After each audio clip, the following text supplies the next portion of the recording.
Nyebuchinwa Ashibrobi, preaching nothing but the undiluted truth. Let us go there.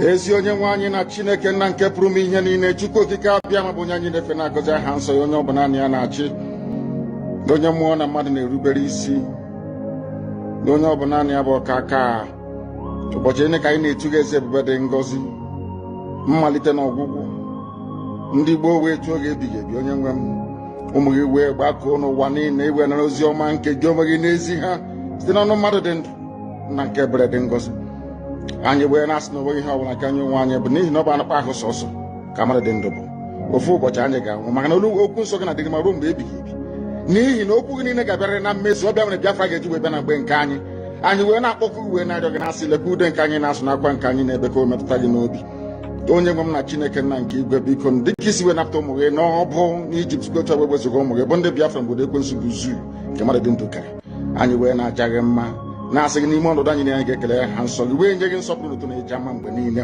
n'ihi na anyị enweghị ichi ọzọ ebezuga gị anyị onwe anyị anaghị efe arụsị ọbịa mere iji wee na-agọzi nsọmụkwụ anyị niile ọbịa mere anyị bi obi iji wee gbaa mgbọrọgwụ n'ụwa niile anyị anaghị atụ egwu mmadụ dị ndụ anyị wee na-eto gị eze ebube dị ngọzi sị gị biko gbatara anyị ọsọ enyemaka ọ bụ naanị gị bụ onye anyị na-efe nwanyị bụ isi ala nye ka i wee napụta ndị gị n'ọbụ nke ekwensu anyị wee na-enye gị ofe na nsọpụrụ na ija mma na-asị lekwa ka ndị iro anyị niile ka kasị wee baa ha ọnụ ha wee daa hapụ ikonye ọzọ obodo ekwensu bụ zu ala nwekwa n'ihi eze ebube dị ngọzi anya ọnwa anyị bụ ụmụ gị wee na-akpọkọ ha nsọ gị na-asị na enweghị ichi ọzọ egwezuga gị anyị wee na-aja gị mma wee na-eto gị na-asị onye kere ihe niile kere eke mana onye kere na otuto niile na nsọpụrụ niile na ịja mma niile site n'ebighị mmadụ ebi ka a na-arịọ gị ise. Welcome, Chukwu Anya. This is a very wonderful and delicious and decamitious prayer. We have to move, and we have to move up based on this very program. Now,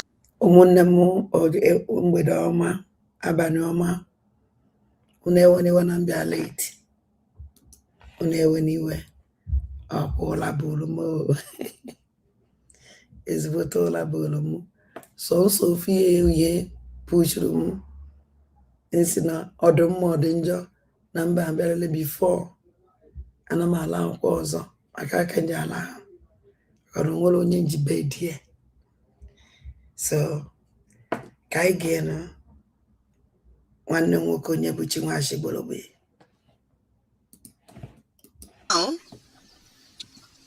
we will go and see what the BLA, because there is a message that came from the desk of the BLA. We have to go to that message and look at the message before we go into other things. Let us go to the message that came from the desk of the BLA. Let us move there, please. Yeah, my wonderful people of Biafra, there is a good news, authentic and a wonderful good news. Good morning, good afternoon, good evening, depending on your location where you are watching me from. I greet you all lovers of freedom, all over the continent, all supporters of freedom, all supporters of Biafra. I greet you all. I want to bring this wonderful information to all Biafrans to hear about it, because it has been my word that we must win this war. But before I proceed, I must to bring to the table of the international world, the international community, the world leaders, please let everyone hear it clearly, in which we know and everyone knows that our offense is just because we are asking for freedom. We are asking for freedom. Please, His Excellency, Donald J. Trump, the Prime Minister of Israel in the person of Netanyahu, and all the rest of the world leaders, all the rest of the concessions people of the world, do this. We are Biafrans and we are calling on you people for rescue. We are only asking for something very important and something very simple. There are a lot of Igbo Muslims and there are a lot of Igbo Christians and Igbo Jewish in this land, and this has been a very big problem. Is that these are the things that have been causing havoc in Igbo land, in Biafra land today. Please, we are only asking for simple request. Simple quest. What is that we are asking for? Referendum. Let the individuals determine where they are to belong. It's very simple. Do this and give to the people. Biafrans are dying on a daily basis. Biafrans are dying on a daily basis. The mothers are dying. The fathers are dying. The children are dying. Look at what is happening in Enugu. Peter Mba has become a Muslim. Since he become a Muslim, Enugu have turned upside down. Look at how Fulani has been moving around, massacring people, killing the husband, and making our women widows. Please, what leaders should give a listening ear to our cry. Now we are on our own. These people brought war to us, and we can run for the war. We faced the war, and thank God today we are winning the war. Biafrans, we are winning the war. And I want to appreciate all Biafrans all over the continent, and more especially Biafrans in the homeland, for keeping the sit-at-home order, for making the world to understand that yes, these people want their freedom. The order was not meant by Nnamdi Kanu, it was not meant by Simon Ekpa. All these two men are innocent. They are only crying for the freedom. They are only speaking for the matter, for the heart of the people.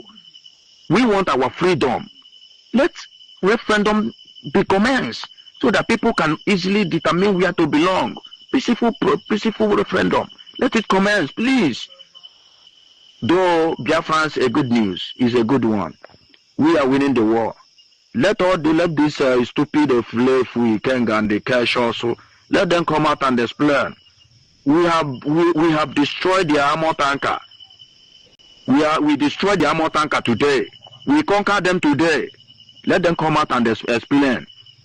If they are doubting it, let them come out and explain. A slave, Igbo, a slave.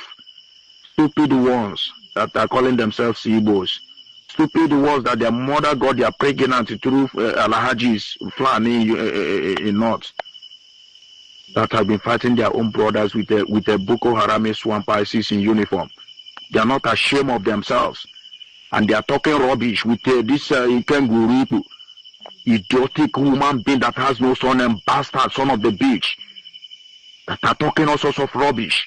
That I am wanted by the Nigerian government. It is Ikunege that is wanted by the Nigerian government.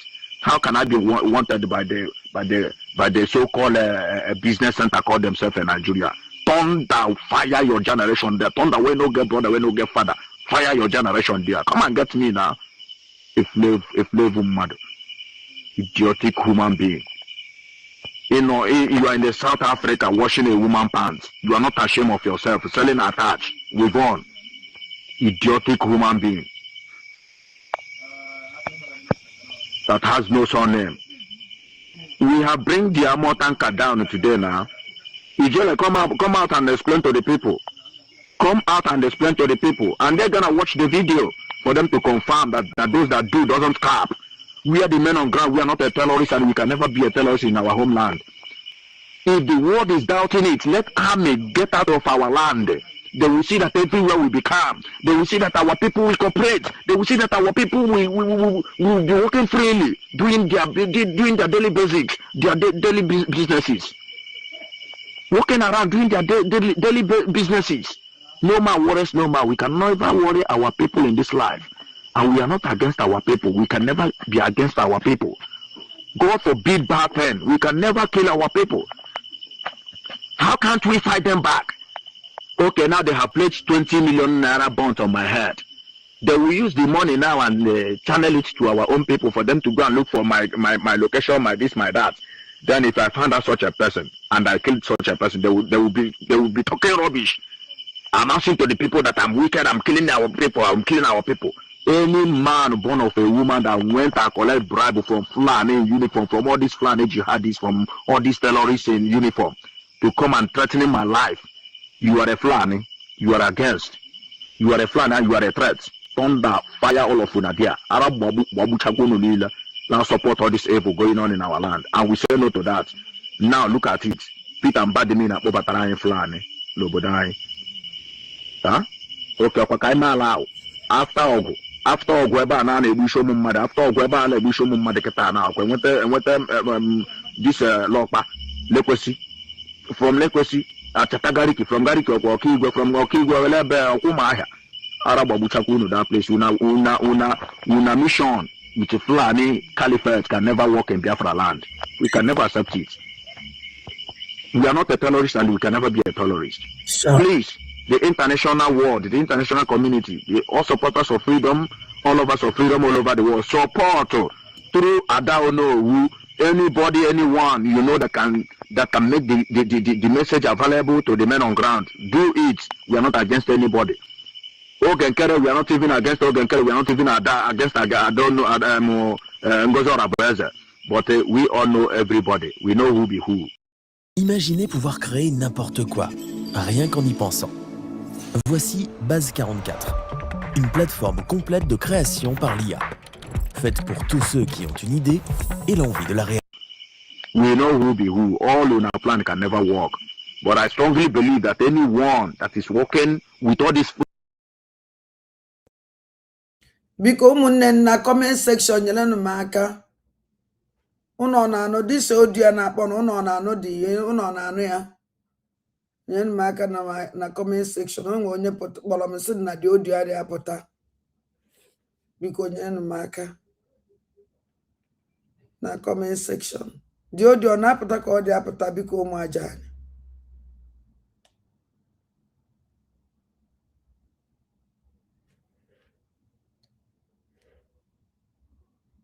The audio na-apụta.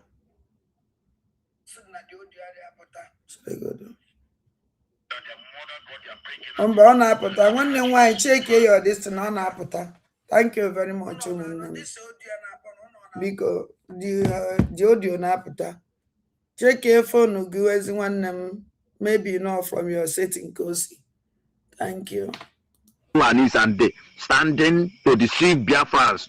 The gods of the land can never allow your foot to step into Biafra land. You will die over there. You must die over there. And anybody there you go, the men on ground like keep us, I got to Alabara, I got to Alanoshi. I got to Yahanaroshi. The entire generation, you will eat the money, but you can never enjoy the money. Exactly. That is all I have to say. Biafrans, we are winning the war. That has been my word, and we are winning the war. We have destroyed the armor tanker today. We have destroyed them. We have displaced them today. Have it the way you had it. We have destroyed them today. That is the good news. It is happening in also life and direct. Ask questions. Udele, come up and address the people again. If for the lama, Yeah, but here. Before. Thank you, General Gentle. They placed 20 million. Is that not true? That anybody who will get Gentle, then if you go to get Gentle and Gentle get you, they will go and say, oh, he's spying people. Because wow, this is a new message from our angels. Our new message. Chukwu Di Ya drop Tata. Ayekene Chineke. Was not easy. Born I no nufa. On a joy. Now I'm born I no nuha with good news. On a nyakwazi angole. And I'm making a Chineke. I'm making a Chukwu. Ono no give up ntemo aka hankon. Then from here,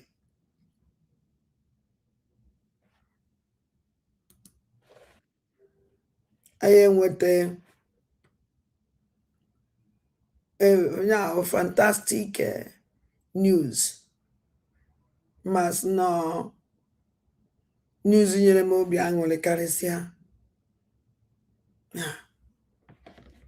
Also, the news in your mesboto biangole caresia. Cariciao. The news in the mess what to be angole. Oh, na me what in that news. Magnizi. Jana na mabia. I don't me what they. When I be friend anything I am and from our mothers deny protestry today, although amalamu ebe owa emere that protest. Amama ebe owa emere that protest. And ebe owu na ebe owu na obi jupụtara m na aṅụrị. Obi jupụtara m na ezigbote aṅụrị efu ndị nna anyị ha stand there up. Amala m no, I don't know. Owu na the protest ulio no ihe mere eme and onensi efu ya onwe ana m afụ ya ụzọ na-akpọ. So no nyanwawo nsogbu nwelu eji gwa gị eziokwu a ma eme ejibe wepụta ya da m iwepụta something emesi ọwụ na ihe alụrụ alụ I can just be careful in a wepụta some certain things and I'm be careful before I wepụta and I make sure na I'm 100% sure ihe kwuru na ya ihe mere na ya before ana m ewepụta ya ka hapụ iwu wepụtacha ọwụlụ ihe emeghe eme ọwụlụ ihe iri alele dịrị m nwa nwada mmụọ ma I don't happy about that. So n'ọnya ka m ji wee sị ka m wepụta ya. Achọrọ m ka unu gee this thing and onye na-akpọ nchọ ka unu post to send elewu n'ụlọ Nneka Chimezie ka nchọ ka oge this thing and ga ebe ọ na-eme.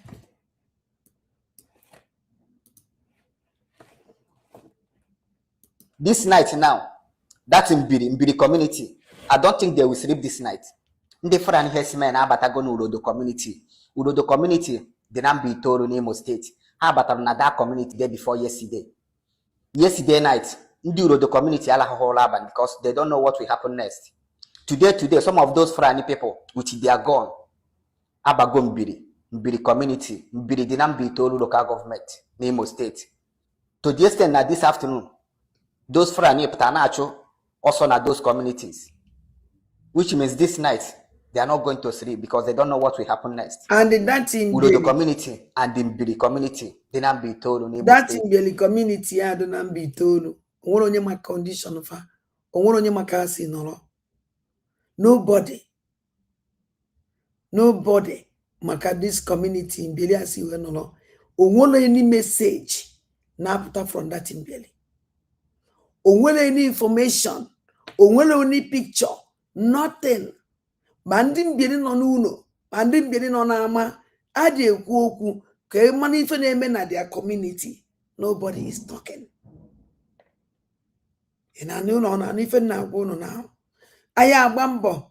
Aya abụkwana nke ebe ndị Fulani jere n'ụlọ ụka kidnap ndị mmadụ na ọdụ nke side ọwụwa mana ọ na Igbo ije na social media ya sọnsọ ya ka a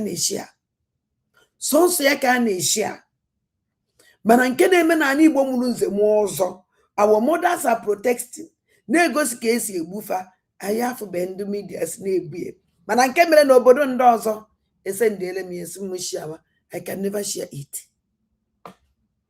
And when me shares anything, I will hear me na Igbo because nke na-eme na be nna m ani Igbo mụrụ nze mụọ ọzọ onwere onye na-eshi anya. Ndụ ndị agha adịghị mkpa karịa ndụ ndị Igbo. Ndụ ndị agha adịghị mkpa karịa ndụ ndị Igbo. Ije na social media, ije na Twitter, asịghị na ebe na-akụ ụkawa ndị Fulani bịara mee ndị mmadụ adopt mmadụ isii. Oh, pardon. Because of no man, no ebe ọzọ komere ọnwụ na Igbo.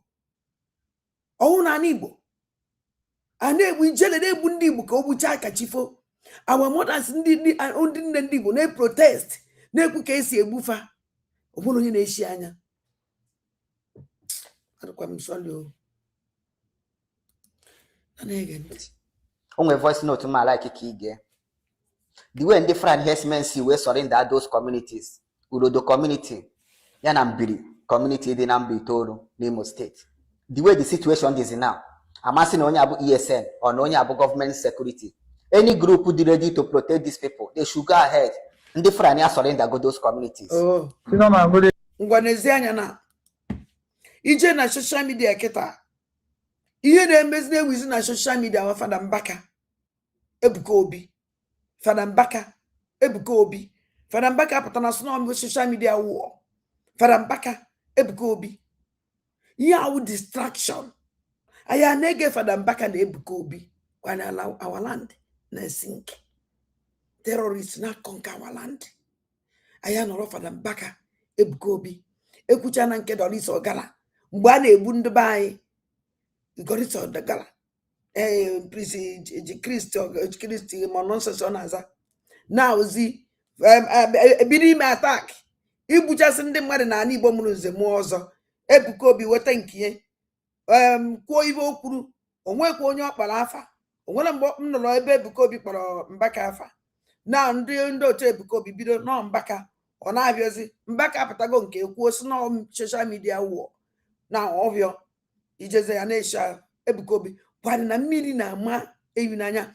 All this mothers that bi na na-ebe akwa. Wundu na-eje ụka Ebuka Obi. Wundu na-eje ụka Fada Mbaka. All this our mothers that bi na-ebe si na Fulani na-erepu ha na-egbu ha na-echikọ ịba nkuru ike na-egbu ụmụfa. Wundu na-eje ụka Fada Mbaka na ndị ebesa Mbaka Zionist and the Ebuka Obi Zionist. All of them. And you can never hear Ebuka Obi Zionist. Zion. Defend the walk about these people are able. Yanum Mbaka Zionist.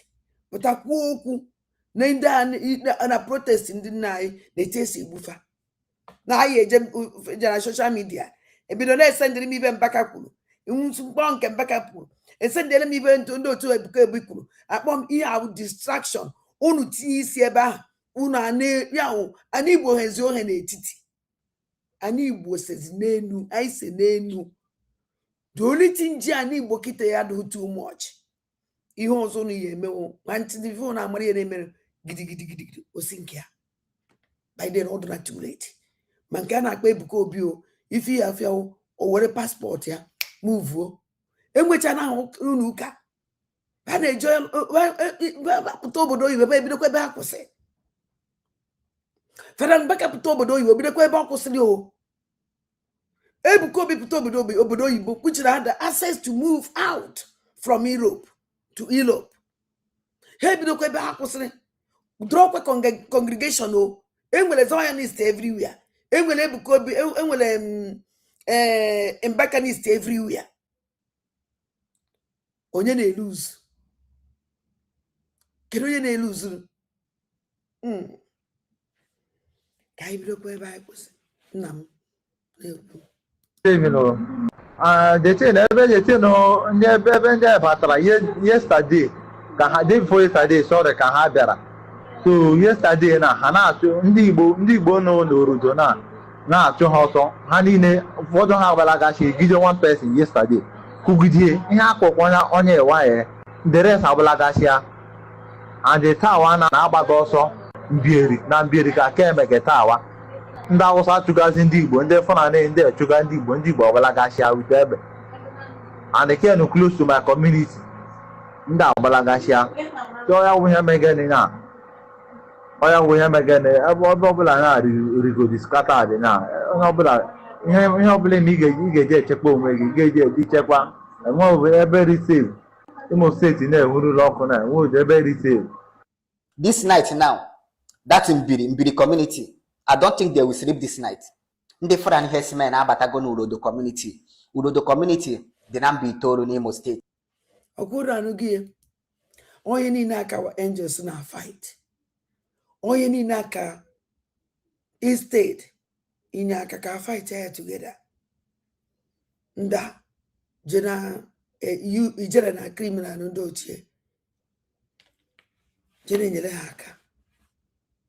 Egosigo m ọnụ nwoke onye Fulani terrorist na-asụ Igbo with chaplain ndị Fulani with ijele.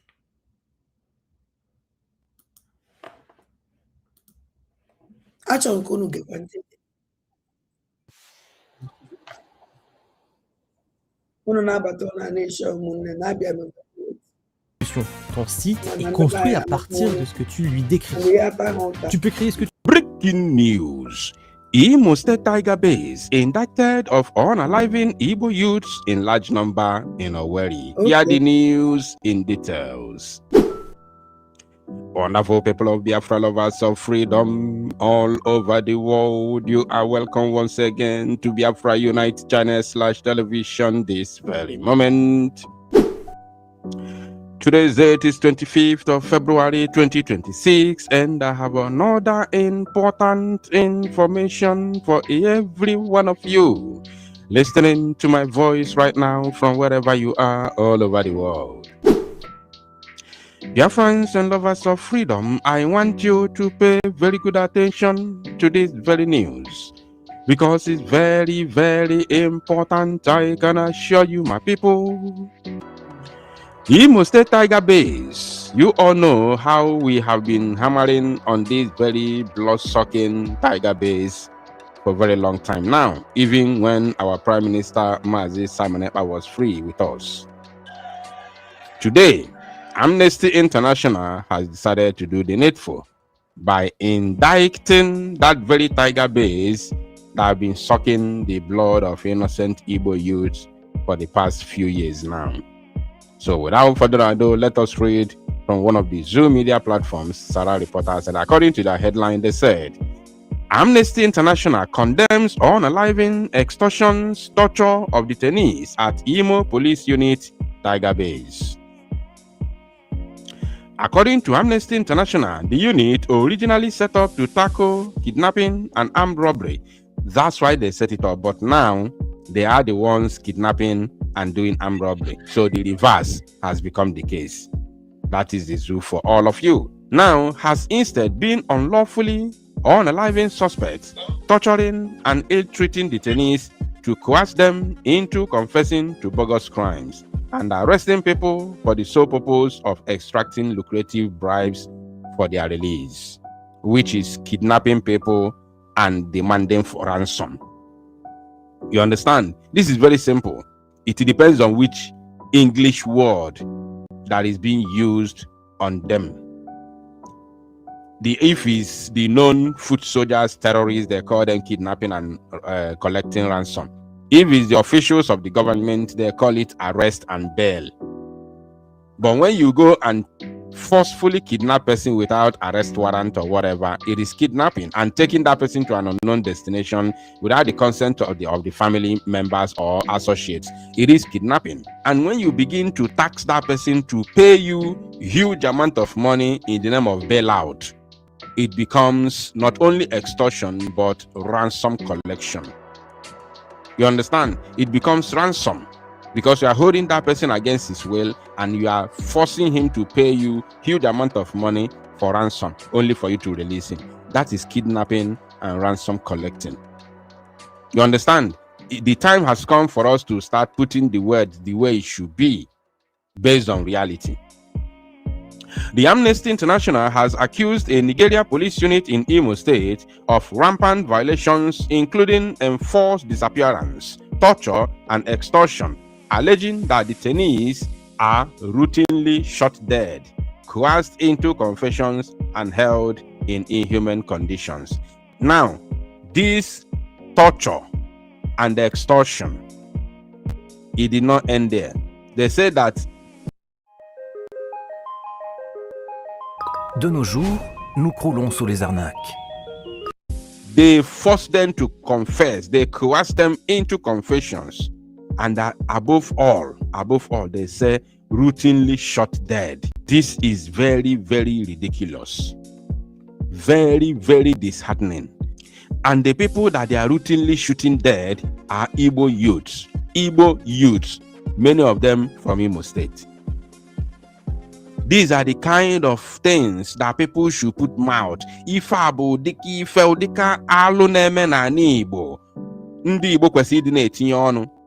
I watched a video of one shameless woman. Very, very shameless woman. Na amaghọ ma ọ bụ ọkụ enu ka ọ na-agba.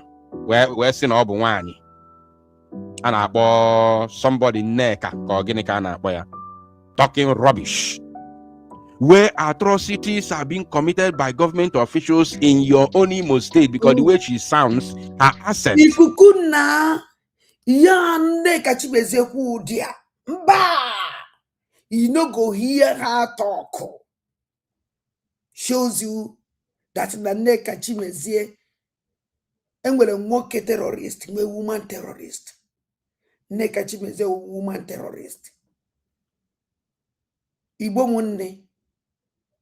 A woman named Woro Shaman, a watch one the terrorist have had with shame. Had them with conscience, even what they were the most, neither on a hand name, or to accord and move care, or to accord that they are woman. Actually, couldn't get international amnesty. And Pugo now. And again, I thank God. I thank God. Her Igbo accent shows that she's from Imo State. So instead of you to be hammering on issues like this, where atrocities are happening in your own state, being committed by the government officials, you are there shamelessly insulting Mazi Samanepa and Biafra angels who are fighting for the liberation of our land, who are fighting to stop this type of thing that Amnesty International is talking about. And remember, this platform is not just only Amnesty, it's not just Amnesty International, the one that is based in Europe. This is their, their branch, their Nigerian branch, and their leader. Let me tell you, their President General, Amnesty International chairman in Nigeria, is a Northerner, is a Fulani man. So if they are reporting something like this, you do no longer need evidence to back it up. It's just like when a hardcore Nigerian media outlet is reporting something that is against the Nigerian state. Do you still need any evidence? A hardcore Nigerian outlet, a news outlet, the likes of Channels Television, Vanguard News, Punch News, all these platforms, when they are reporting anything that is against this Nigerian state, which is the atrocities being committed by the Nigerian state, are you still asking for evidence, knowing fully well that the same state fund these news platforms? So for them to be able to report anything. Si vous avez envie de grignoter en pleine nuit sans culpabiliser, essayez ces délicieuses chips de poisson, croquantes. That paint the image of the state black and blue, you don't need any further evidence. So a Fulani man being the chairman of Amnesty International Nigerian branch, and they are reporting these atrocities going on in Imo State, you do no longer need evidence. So these are the things I expect the likes of that evil woman that called herself Nneka, if I'm not mistaken. I don't want to put Lolo because we know the meaning of Lolo in our Igbo. So she has nothing to do, there's nothing like Lolo in her name. You understand? Now, they will turn blind eyes to this type of reportage. They will never talk about it because they enjoy what is going on. In fact, they are doing the job of their paymasters. Yes. Now let's read. In a press release issued on Wednesday, which is today, the rights organization said the anti-kidnapping squad, popularly known as Tiger Base and based in Owerri, has deviated from its core mandate and is implicated in serious abuses. Are you paying attention? According to the Amnesty International, the unit originally set up to tackle kidnapping and armed robbery has instead been unlawfully unaliving suspects, torturing and ill-treating detainees to coerce them into confessing to bogus crimes and arresting people for the sole purpose of extracting lucrative bribes from their release. And remember, not only that, they also sell human parts. They butcher people, they take their organs and sell them to the highest bidder.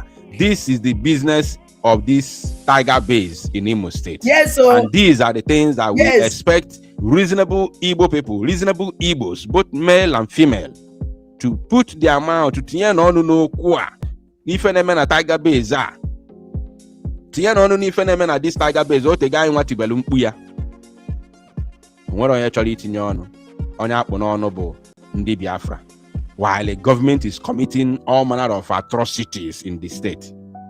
The report, titled Tiger Base Atrocities, Human Rights Violations by Nigeria Police Anti-Kidnapping Unit in Owerri, found that detainees are held in filthy windowless cells and subjected to regular beatings, with many locked up for weeks or months without charge. Others, the group said, have been shot or forcibly disappeared. Are you paying attention? Yeah. Those who have been forcibly disappeared, where are they? They have unalived them, butchered them, take all their organs and sold them to the highest bidder. Then they just bury the chaff. They may not even bury them because there are, I believe, when the likes of Otokoto, I believe in Otokoto can exist in Imo State. Yes, so Chinasa Wolu Neriano mad. Lolon as Nekachibeze Neriano mad. Ude de Neriano mad. Kedafiano, Kedafiano, Nduneriano mad kanko. Akavanko. So when they work ikukuna, neku adanneganano. Oh yes, Otokoto, not the real Otokoto. His likes, Ndidekaya, can exist in Imo State. As long as Hope Uzodimma is the governor, and the Hope Uzodimma local with Otokoto. And the owner ikukuna, ije negotiate ate ezenugbo, oje de ediano mad. Ije negotiate this inyocha, this criminal, no inyocha, napa neri, onwe bede ka nyocha. Mbu this man at gomiaka several times. At gomiaka, at gomiaka, get on the Eliano Mado. Kedafa this man, Cubana chief priest. That guy, even on the Eliano Madi to eke. If no make good to make a restaurant, ebe Giano Madi sinni. Oh, make it a make Cubana chief priest. Make one restaurant ebo jiano made sinni even mangunye mo ya wano made kabaje shinni na befa weti kwolo yo bikubana because one chani ne the same group hanchani ne area no mad all these rich people na Igbo murunze mozo all these governors and senators ikukuna hanchani ne area no mad Hana afuzi mmadi ka ewu onye ka eji awu ibe ọsọsọ na-egbu bad after nke ọ na-abalị itobe nwunye ha na na-eke ntị. That means many Otokotos can on Imo State. Only idea, you may not know, you may not see them, you may not know them, but there are a lot of Otokotos in Imo State, and not only in Imo. Negotiate kwa Otokoto, and then negotiate kwa Okuzu Sase na Anambra State because how can it exist? Okuzu Sase na Anambra State can it make exist? Ikukuna imakwa amala ya amala. Ono Okija Sase ka nnọrọ na-awụ na enwere ebe a na-atụkọ mmadụ n'ime onunu were iwe kpuchie ha. Ọwụ na ndị bụ na-eweta ego iji gbapụta ka ozugbo ekpekọ ego n'onunu ha. Ekpuchi unu ibe dịka igu n'elu ụmụ nwaanyị ndị na-elezi restaurant ma ụmụ nwoke ndị na-ele restaurant bịa atụ ha anaghị aka egbuo evuruba anụ je na-esi na-ele na-ege ikuku na ntị. Even in Anambra is there because on Abu Anyabewe ime Soliana ebe. Now they continued. Esa Sanusi, Director of Amnesty International Nigeria, did you hear the name now? That he's a Fulani man. Esa Sanusi. That is the Amnesty International Chairman of Nigeria. You understand? Esa Sanusi, Director of Amnesty International Nigeria, said, Tiger Base has become synonymous with police operating outside of the law and abusing their power to enrich themselves through extortion.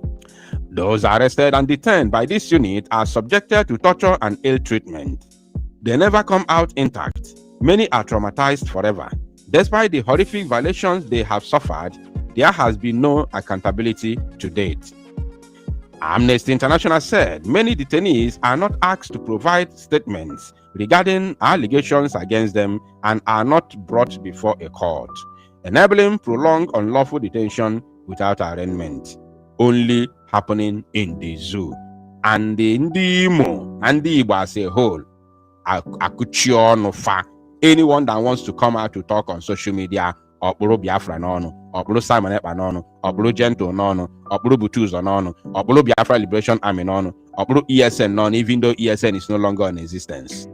I was so ashamed to see that woman's video. I never knew that there are some very, very, very, very, very dead brain and very, very wicked and rotten individuals, especially women like that woman in Alibo. I'm telling you, that's why if my spirit always tell me. Imaginez pouvoir créer n'importe quoi, rien qu'en y pensant. Voici Base 44.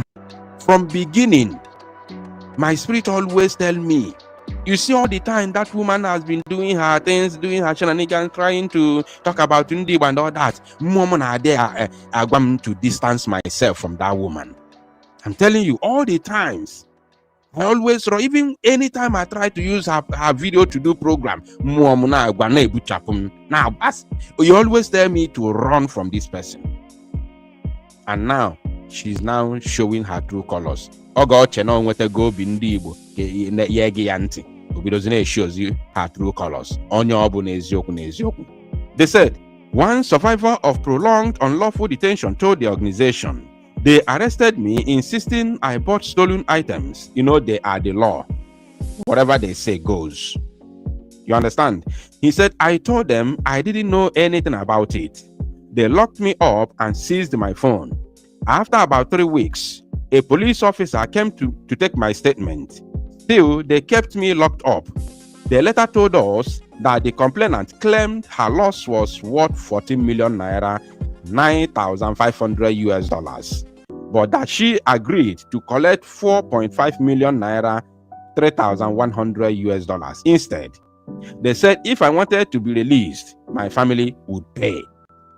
There is nothing anybody else can tell me. It is clear. This is kidnapping and ransom collecting. Exactly. There is nothing else you won't tell me. Exactly. There is absolutely nothing else you can tell me. It is ransom. They hold you for ransom. They kidnap you and hold you for ransom. That is exactly what is going on in Tiger Base. And it's quite unfortunate that people are keeping mum over these very, atrocities.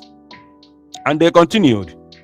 Former detainees alleged that they were forced to write incriminating statements under torture, including severe beatings with iron rods and cables. Wow. Knives, matches, batons, water and whips were also reportedly used. Some detainees were tied with ropes, so their bodies were hanging, cut and left bleeding. Wow. The organization said the coerced confessions were then used to demand bribes before suspects could be released on bail. It also alleged that officers illegally arrest and detain dozens of people every day with the sole aim of extorting money from their relatives. You see, Amnesty International further claimed that there is a thriving illegal point of sale POS business within the premises of the Tiger Base Detention Center, with handheld POS machines used to withdraw cash instantly from detainees' relatives. You see, this is what is going on. And people shouldn't be paying deaf ears to this reality. I'm telling you. A survivor recounted, the other guy took him out. We heard gunshots. We thought they had killed him. But after some hours in the night, he came into the cell. We looked at his leg and they shot him. He is carrying bullet wounds inside the cell with us. Nobody cares. Okay. The report stated that each of the 4 main detention cells measures about 12 feet by 12 feet and holds more than 70 people, forcing detainees to take turns to sit or squat. Hey! Ọkwa na alụ na-eme n'ala Igbo. Alụ na-eme n'ala Igbo, ụmụ Chukwu okike abịa ma alụ na-eme n'ala Igbo. Testimonies indicated that few people sent to cell 1 survived, only few people. One former detainee said, if you survive cell 1, it is only by God's grace. Many people disappeared after being moved there. Nobody ever saw them again. You see? So when they move you to cell 1, they have concluded to bacanize your body. They have concluded to dismember you. You understand? Maybe you have stayed in other cells and you are not cooperating, or maybe your people are not paying the ransom that they are demanding. then they will conclude to use you for the money. They'll move you to cell 1. That is, you are now waiting for the day that you'll be taken to somewhere secret and, dismember you and sell your organs. This is abomination. If I know about alo na-eme na Igbo, ndị Igbo gbachie nkịtị. Ndị Igbo kpọrọ IPOB n'ọnụ, kpọrọ Maazị Simon Ekpa n'ọnụ, kpọrọ Autopilot n'ọnụ, kpọrọ Biafra Liberation Army n'ọnụ. Alo na-eme na Igbo, ndị Igbo gbachie nkịtị. They said, according to the organization, there are no windows in the cells and only one toilet per cell. Imagine one toilet per cell, and they say each cell contains over 70 people. They say, which often overflows the toilet. Now, International Amnesty in Dezinka. Could you people remember when these rubbish criminal people jelly tiger bears? Muwa dandem bonandege de gosini here, aging me program, then denied that they were of prison. These people on that say program that invested now nonsense investigation family. When it's name very better prison. No very better prison na tiger bears. Now International Amnesty they put name with a prison.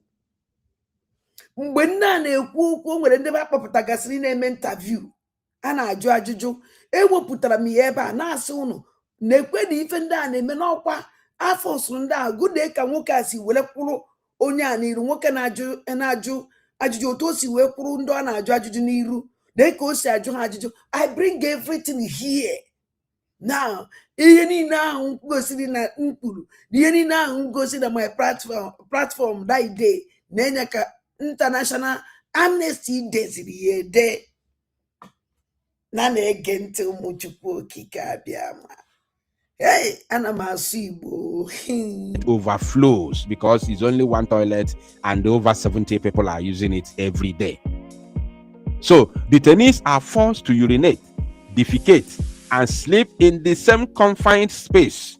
Some reportedly passed out from overcrowding, intense heat, and exhaustion. They continued, people in the cells will be crying, someone is dying here. They, the officials, which is the police officers, will still lock the cell gate. Then, even if they bring you out, they will still beat you up to see whether you are pretending or not. Imagine such evil. When you are dying, people are shouting someone is dying here. Then hi, did you just move here? Are you looking for a good way to meet your new neighbors? Well, come to church with us and we'd love to show you around. If they want to bring you out, they'll bring you out and still beat you on top of it to confirm whether you are dying truly or you are, somehow pretending, because they know that even if you die, they will still make profit because they will still dismember you, they will bacanize your corpse and take some of the relevant organs and sell. This is what is happening. Abomination. Alu na-eme na Igbo. They say, then they will take you out and keep you in the corridor for air. If you regain consciousness, they will throw you back into the cell. One former detainee said. Wow. Amnesty International documented several deaths in detention, including that of Okechukwu Obedago, who died about 3 months after being handed over to the unit in 2022. The organization said it reviewed an autopsy report showing that he died of asphyxiation. It alleged that officers subsequently charged the 3 youth leaders who handed him over with murder, and that they were released after about 6 months. In another case, Japhet Njoko, a security guard accused of stealing, died in detention on or around 5th of May 2025, which is last year. Police officials reportedly told his family that he was beaten to death in his cell. They claimed that he was beaten to death in his cell, but Nadem Payam. They are the ones that pied him, but they lied to the family. Amnesty International alleged that officials have failed to appear for a court-ordered autopsy on 4 occasions, despite the availability of court-appointed pathologists. Sanusi said the atrocities committed by the Tiger-based police unit is yet another sign of the Nigeria authorities' failure to end widespread torture, extrajudicial execution, extortion, and other crimes at the hands of law enforcement. It appears the police have not learned any lessons from the NSAS protests. Instead of being held accountable, corrupt police officers have been emboldened to commit human rights violations by the impunity they enjoy. The organization called on Nigeria authorities to promptly establish an independent, impartial, and effective investigation of the atrocities committed by the Tiger-based unit police officers in Owerri, Imo State, including an examination of the conduct of the commander and other officers. It added that officers must comply with Section 62 of the Police Act, which requires anyone arrested for a non-capital offense to be released within 24 hours with or without surety. With or without surety. But will they obey that? The answer is no. Under Nigeria's constitution and the international and regional human rights treaties, authorities have an obligation to ensure that human rights violations uncovered at Tiger Base are investigated and suspected perpetrators brought to justice, while victims receive adequate reparation, Sanusi said. Are they going to do it? The answer is no. This is not the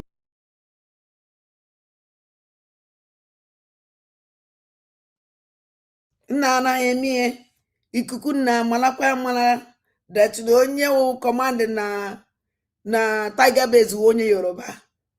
How onye Yoruba?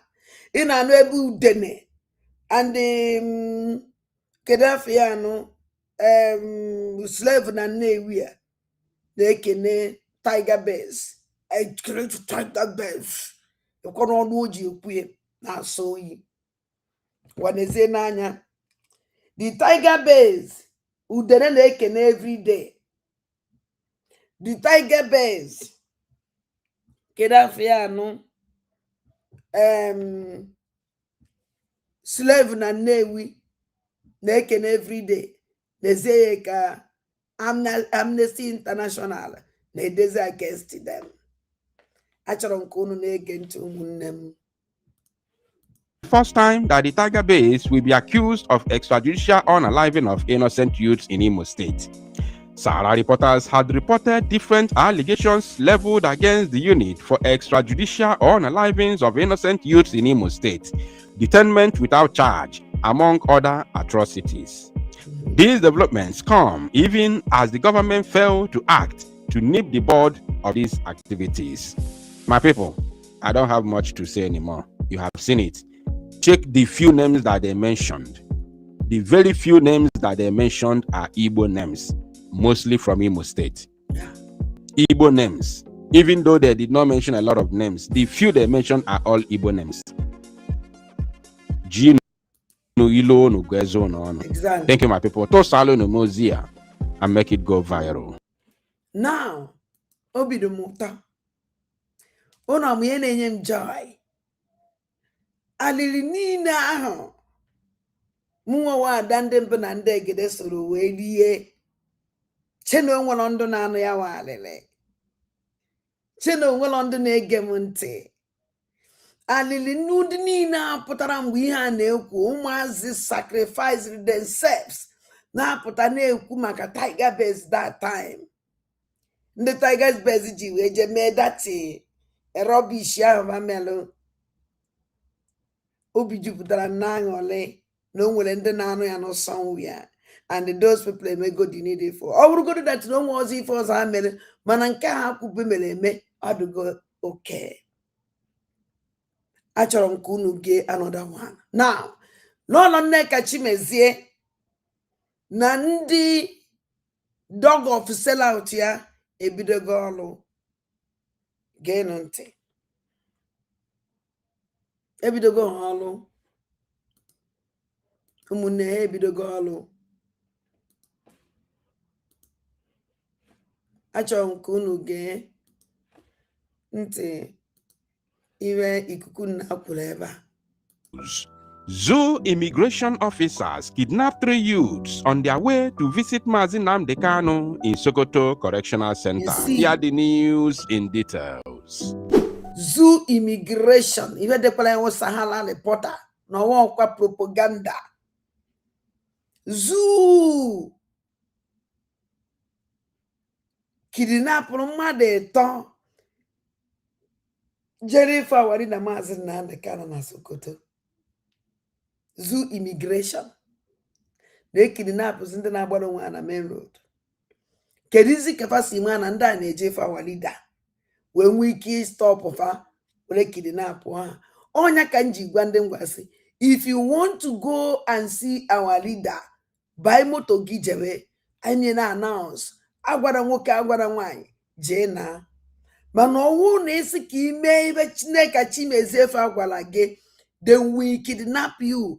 Ọwụ na ịkpọ nọmba Nneka Chimezie nyere gị, then we kidnap you. Ha ya echere gị n'ụzọ gwa ma n'isi abịa ọ ndị ahụ enye gị appointment somewhere sị gị bịara na nsogbu adịrọ because mmadụ ka ihe eje meet mmadụ ka ị kpọrọ sị ya na ị na-abịa and the other person will wait you somewhere. Agụ na onye na appointment ebe unu ya abịa ịma mmadụ one ha kidnapụrụ na ịma mmadụ one egbuworo na ha na-ege ntị nke a Chineke mere amara nke a wee pụta ife since ahụ Nneka Chimezie pụta nye dat nọmba ahụ o wepụta na social media si na ya nwere nọmba gụme nke a gụme nke ọzọ. Ịma mmadụ one egbugoro n'efa ịma mmadụ one fa kidnapụgoro on the way. I said it na-ege ntị.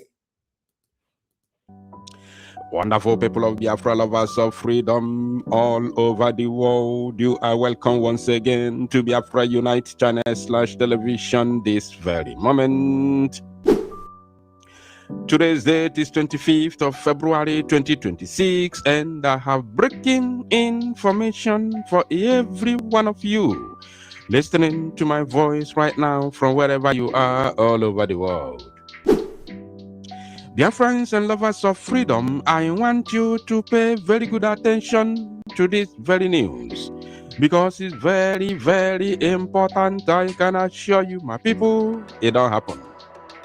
3 youths traveling from Kano to Sokoto to visit Mazi Nnamdi Kanu, the leader of the indigenous people of Biafra. You see, from Kano, Mazi Nnamdi Kanu, how made contact with these criminals just to restrain. Oh my God. Have been not just kidnapped, they have been extorted, as in money taken away from them, dumped in Zamfara for that matter. I don't want to talk too much. I'm going to read the news in details from Sahara Reporters. Remember that I'm reading from a Zoo media, not a Biafran media, so you don't say it's a lie or it's a Biafran thing. No, I'm reading from Sahara Reporters, owned by a full-blooded one Nigerianist who has contested for the office of the president in the country. So you must understand the situation at hand. Now, according to their title, they said, Nigeria immigration officers arrest, extort money from youths traveling to visit Mazi Nnamdi Kanu, dump them in Zamfara. They were en route to Sokoto. Now, along the way, remember they are coming from Kanu. Along the way, they were illegally abducted in the name of arrest. And they were extorted. Money was extorted from them. And at worst, they were all dumped in Zamfara after they have taken their money. I have a video to prove this, so you must pay attention to the very end of the broadcast, because I have a video which you are going to watch. Now let's read in details. You can see the date, February 25th, 2026. A source familiar with the incident told Sahara Reporters that the travelers were intercepted and held for about 7 hours during the journey. Intercepted. Are you intercepting them for what? Are they goods? Are they goods and services? Are they vehicles? Like, why intercepting them? Are they the only one traveling to Sokoto from Kano State? Oh, because they are going to visit Mazi Nnamdi Kanu. Let us continue. 3 Nigerian youths traveling from Kano to Sokoto to visit the detained leader of the indigenous people of Biafra, IPOB Mazi Nnamdi Kanu, have accused officers of the Nigeria Immigration Service of arresting, detaining, and extorting money from them before abandoning them stranded in Zamfara State.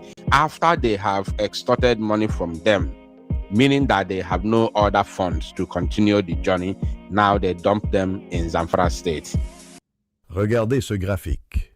Oui, là, juste là. Voici pourquoi nous, les Japonais... A source familiar with the incident told Sahara reporters that the travelers were intercepted and held for about 7 good hours during the journey. They were held for 7 hours. Imagine how miserable they could feel. Imagine how they would feel inside. On our way to visit Mazi Nnamdi Kanu in Sokoto, we were arrested and detained here for 7 hours, extorted, and left us stranded in Zamfara State by Nigeria Immigration, the source said.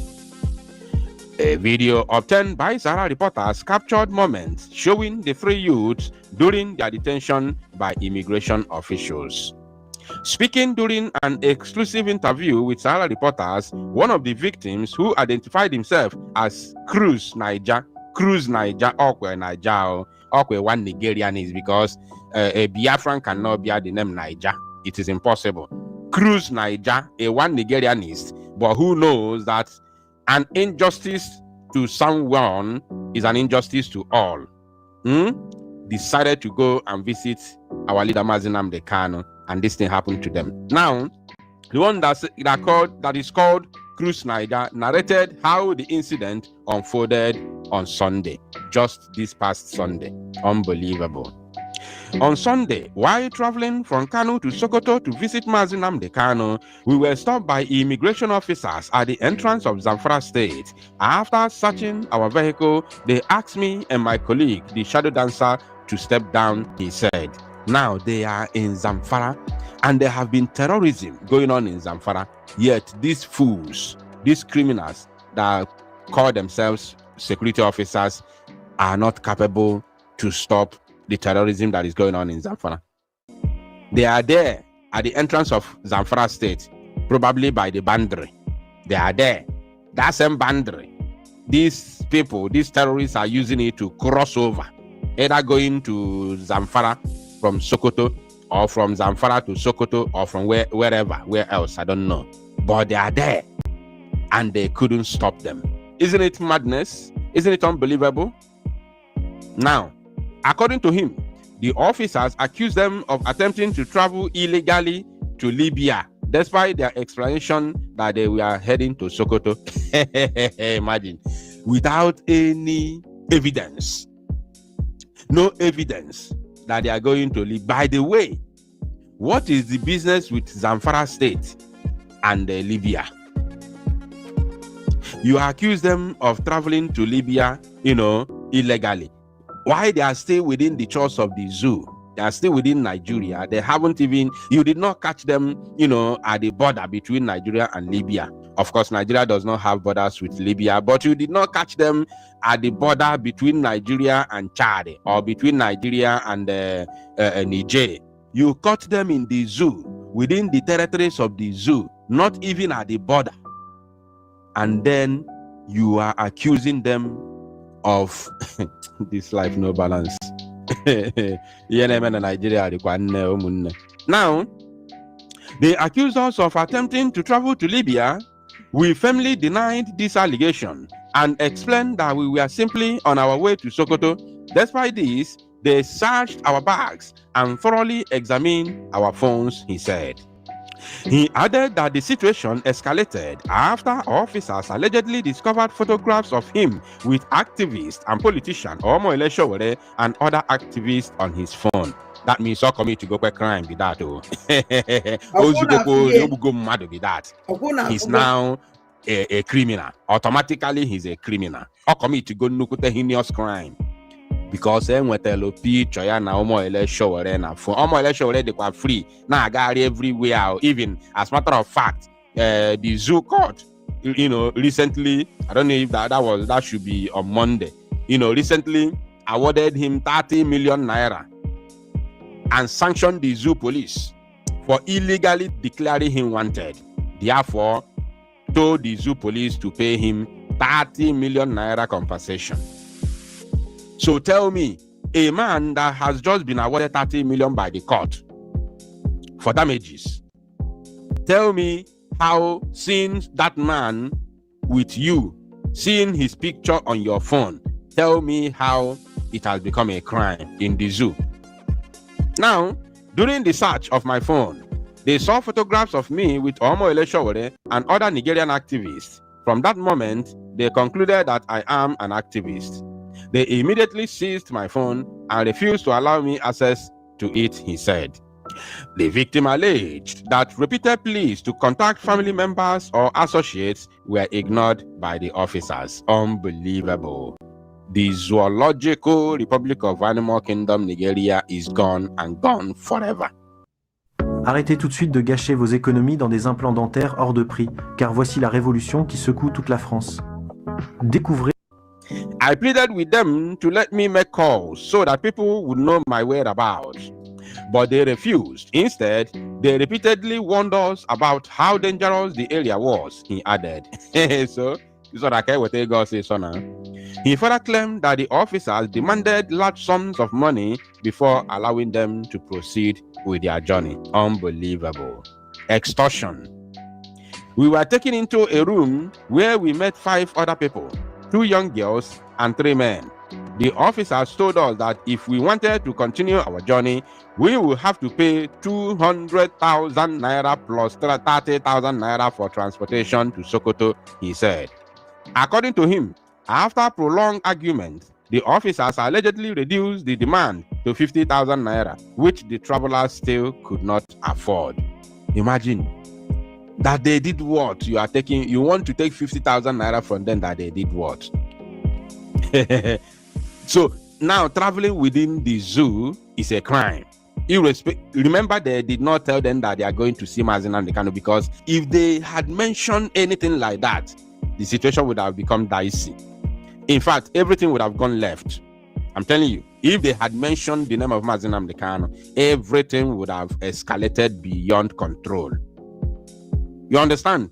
Now, traveling within the zoo now, you are not just afraid of the bandits and terrorists, but you are also afraid of the Nigerian officials, be it the army, the police, the immigration, the whatever. You are afraid of them because once they catch you, you will be terrorized. In fact, it's the same thing like terrorists, kidnapping you and putting you in their custody and also demanding ransom. It's the same thing that the law enforcement agents are doing, because when what they call arrest, when they arrest you, they demand ransom. The money that they are asking you to pay in the name of bail is ransom, because how would they arrest you and demand you to bail yourself when you did not commit any crime? You are innocent, you did not commit it. The only crime you committed is that you are traveling within your own country, and then you are being picked and asked to bail yourself. That is ransom. That is kidnapping and ransom collection. It is as simple as ABCD, very simple as that. The only difference is that these ones are on uniform, official uniform, and the other ones are ragtag, like foot soldiers. This is just the difference. Unbelievable. Now they said they continue threatening us, saying bandits could attack at any moment and that the area was unsafe, he said, so that they can be able to pay the money as quick as possible, nothing else. He also alleged that 2 young female travelers paid 230,000 naira after pressure from the officers. Wow. I tried to advise them to reconsider. The officers immediately shut me down and warned me not to speak to them. One officer stated that all they cared about was collecting their money, and that whatever happened to the girls afterwards was none of their concern, he alleged. Hey! Hello, Melo. Hello, Melo. Imagine, the officer said that the only thing they cared about is to collect their money. Whatever that happens to not just the citizens, but the girls, the female citizens. Do you know how females are being protected in every country? Because we see them as, as we see children because of their vulnerability. So women have been protected. They have been protected, with everything we have. We protect them and our children all together. Now, an officer of the law said that the only thing they care for is to collect the money. Whatever that happens to them, the girls, whatever that happens to the girls is none of their concern. An officer of the law who sworn an oath to protect lives and properties of the citizens now said that the only thing he cared about is to collect the money, but whatever that happens to their lives is none of their business. Zoological Republic. The zoo Tigo Gugu. The victims claim that the officers later arranged for a truck to transport the girls onward.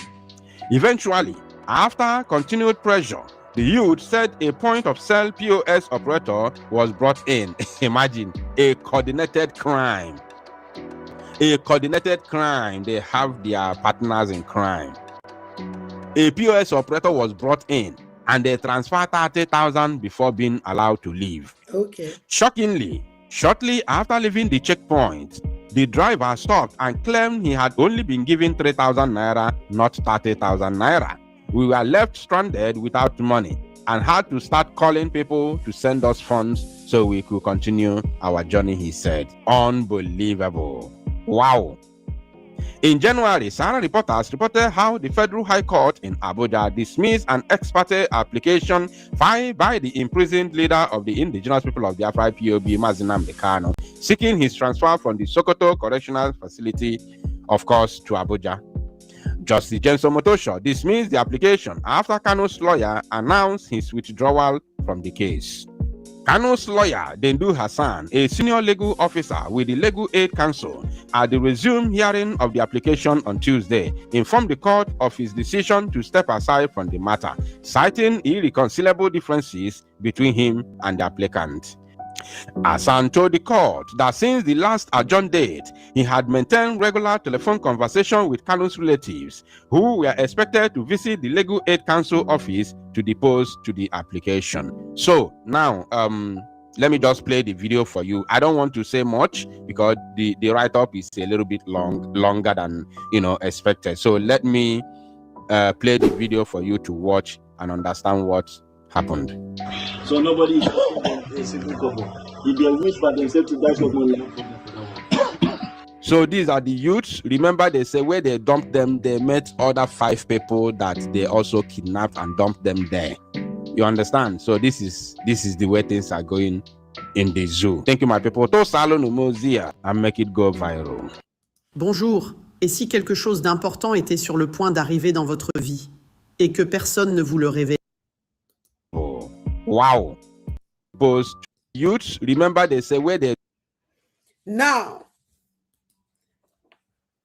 ọkwọnọnọrọ ya ọdụnụ surprise ọwụ na ọdụnụ surprise unu ekwuo why did unu sunu na ọdị surprise ọdụnụ surprise unu Nneka Chimezie kwuru ekwu so that ihe ma aba create thank God that na ndị akwuru ihe mere nụ onye ma mmadụ na-egbu na ya onye ma mmadụ ọ na-ekidnap waste life rather like this no Chineke chọrọ iji ndị a were gosi na-ekwe ihe na-emenụ that Nneka Chimezie na-ekwu that ego ahụ na-ekwe ya stand onye bewe wetele charge card na onye enweghị onye ya bụ ndị mmadụ ya na-eje free of charge o setigo gwago onye ya akpọ kedu ka ndị a si were mara na ndị a na-eje afọ awadida Maazị Nnamdi Kanu ọka iwere fụ how criminals this group Nneka Chimezie can be. Osetigo. And here mere kita ebe a gosi that na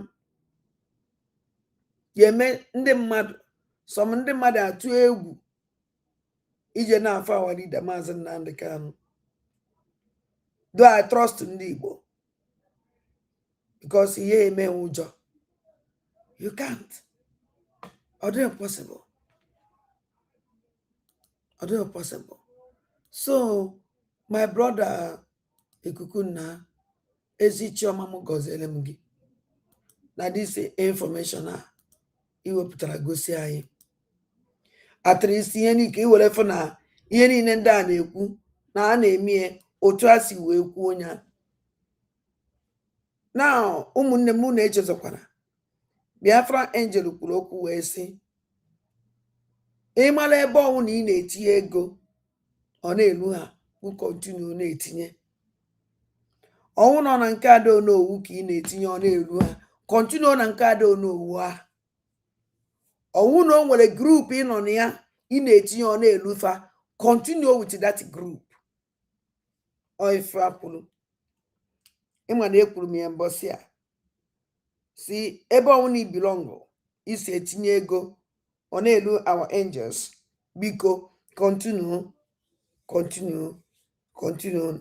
ọ dị very very important biko na ụmụnne m now ka m pụọ.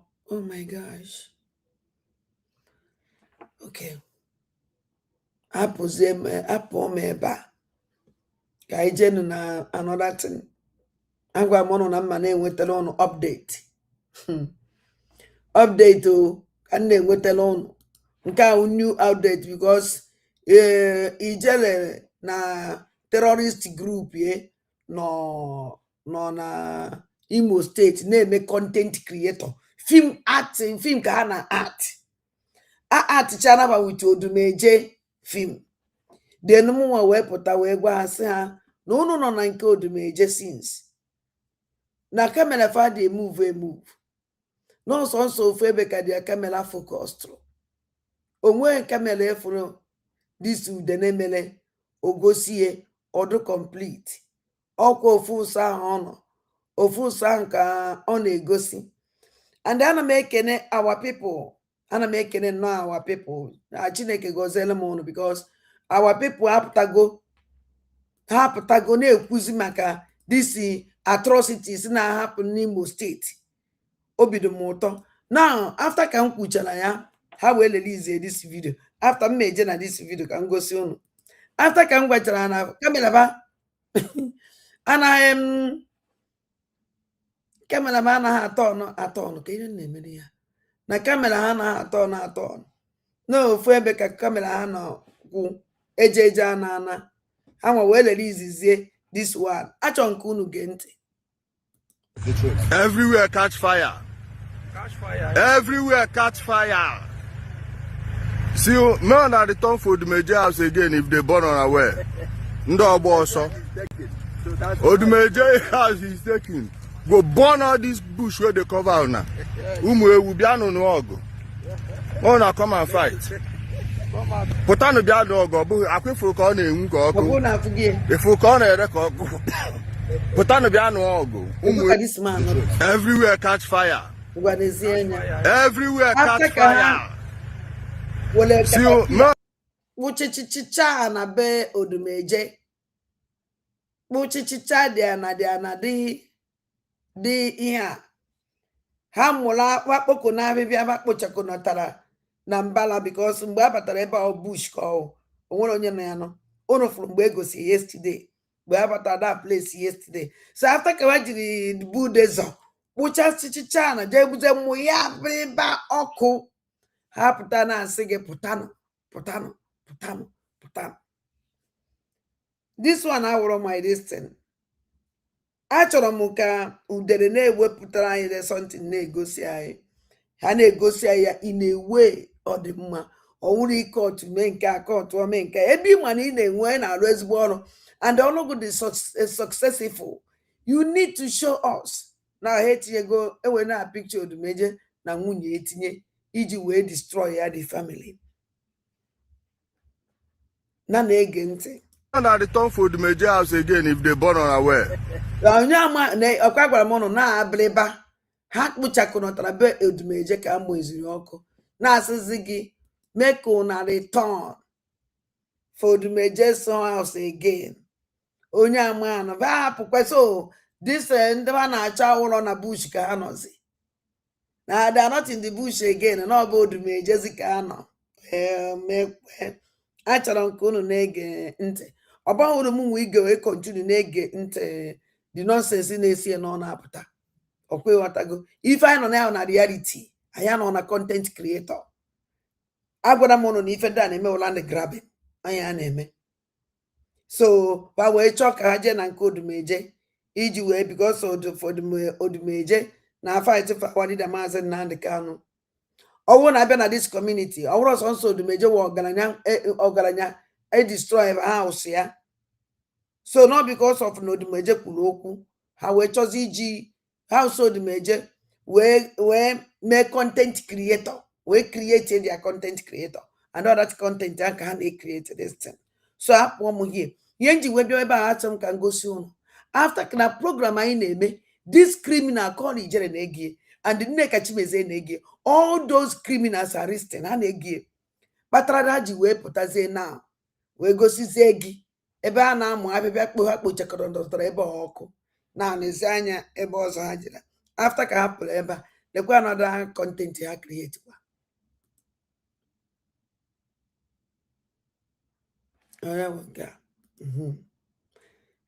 after ka ha jechaziri nke a lekwazie another content ha create achọ nke unu wele ntị unu mere oche ihe mere this place. This is the vehicle that one of the vehicles that they parked in their camp. So I'm going to be making compiling all the videos. This one you can see seems they are just trying to deliver it to the buyer.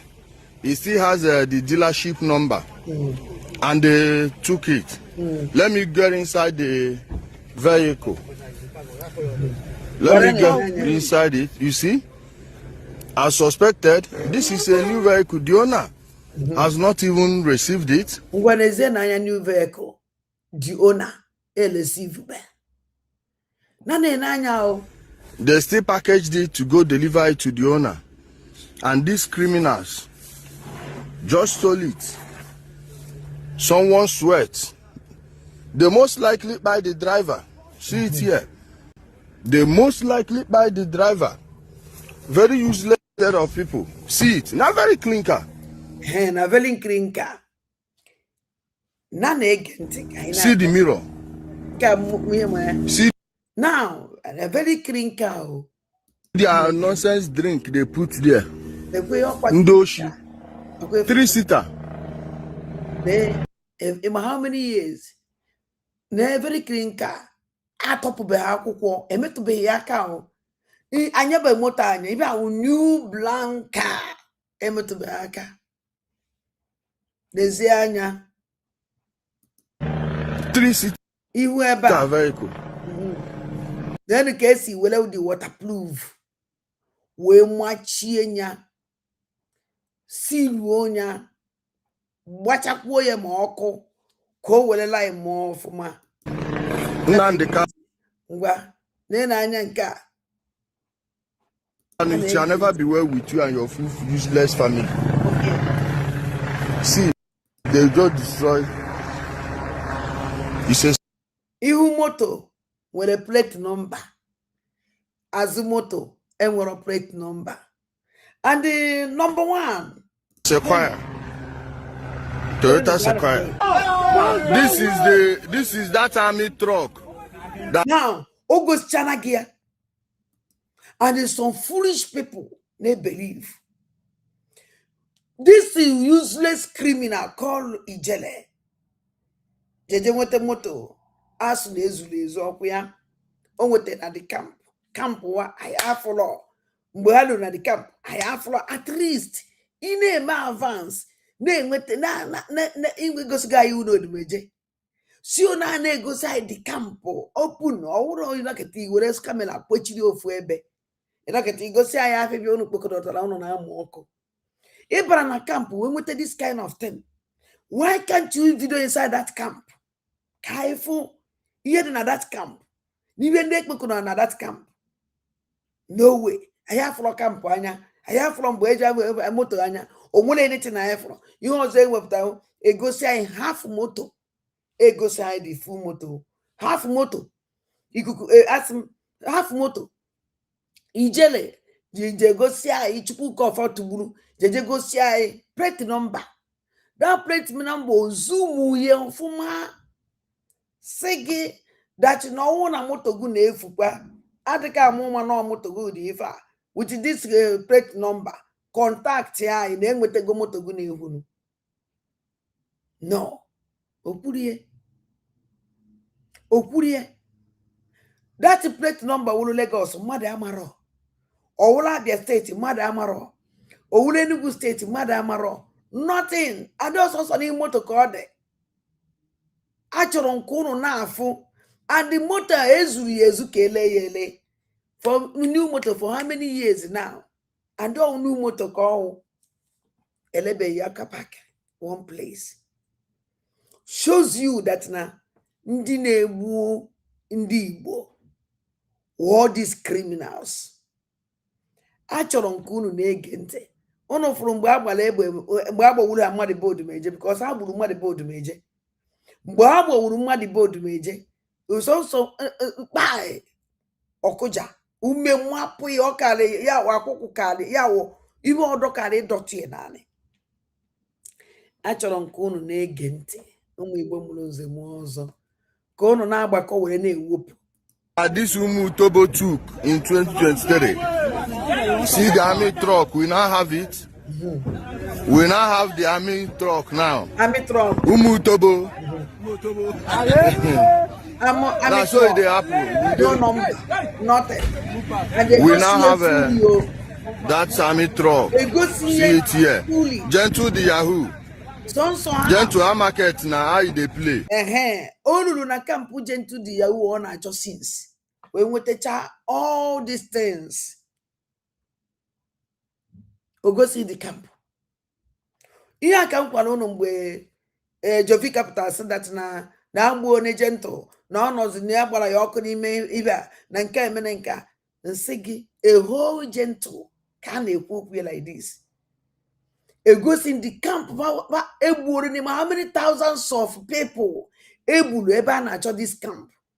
Kawangmele says enter inside that camp, then they'll show you any camp. This Chukwu call 40 Burujeje melon on one program omene. Osra jikwe bana one camp wa. Ona egosi okpu aya mara onye nwe okpu. Ona egosi okpu aya mara onye nwe okpu. Gosi ayi won ukwu achala. Gba ya oje mu ukwu achala ọkụ dị n'akụkụ be mmadụ n'akụkụ aja be mmadụ.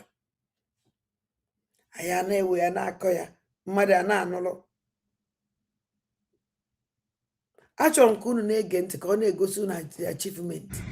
See, they don't spoil the tire. They just say we no fit carry am. They just say we no fit carry am. We've gotten it. He wants to part all that now. The sponsor of these criminals, you na-ege nonsense here. Ndị a na-ekwu because ndị a dị foolish. Ha jere na one mechanic emegasi moto abandon. Je kpụrụ otu kpụkọrọ moto emere abandon na mechanic pụta ebe ya egosi moto ndị mmadụ ebutere ndị mmadụ na mechanic emere abandon a na-eke ntị. We've gotten the truck. Our truck is back. They no born their father well. Our truck is back, my people. See that truck. The truck is back finally. Gentle, I don't see actually they play. Everybody, everything must recover them. Everything. No. You see, when you are listening to these people, they know Chiakwazo no Dumeje's house. You see, because of una ekurumu, I go say if I want to fly about a bomb from up case you wait toward this bomb, then you eba then you lose una ya bomb. Keji we damage the loof uno. The guy onye Fulani terrorist. This man and alone nenya. So muwa ijene ge nonsense anako. I didn't interested. But I think can go see uno something very important. Oh yes, I can go see uno. Something very important. Jenacho mi go soon another thing. Nka watch can talk on chia. Agwala m ụnụ na mmana akpụgharị ndị a Ona ka mbe si na atọ ọnụ ndị akokoso, all of them. Ọmụ the queen. The queen. Now, madam group ndị wave ahụ. I don't know the group. Ama no IPO bịa Paula Chebebia. Ọkọwala anyị kedu group dị nka. Ịma na agwara m ụnụ na ndị awụ Muslim. Ha na-aṅụ alcohol. The way ike ije na tebụl ha fụ otu mkpụrụ alcohol. Ezi anya. Hey, so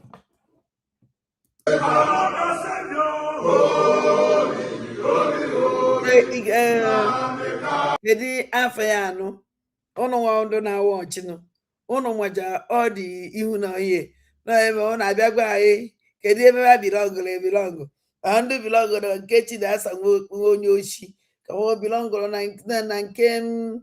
na nke maka chi na-asa nwa ekperima Chike dozie m and agba anyị mara ndị otu ha ka ha na ndị ahụ nọ. Then this group ama m ebe ha na-anọ mana achọrọ m ka m gosi unu ihe ọhụrụ ebe ha na-agụ ka m na-ekwu propaganda full everywhere. After all, Ngozi Anabaeze si na asa chọrọ ịkpọpụta Walida Maazị Nnamdi Kanu ka ọ bịa distrọkt ebe ha na-eme na Finland. So now upon that ọ ka na-use kwa Walida Maazị Nnamdi Kanu picture. So this group ama m ebe ha kwụ akwụ and I don't care to know onye my problem. Mana o nwere even chọrọ iji igosi unu here na na-ege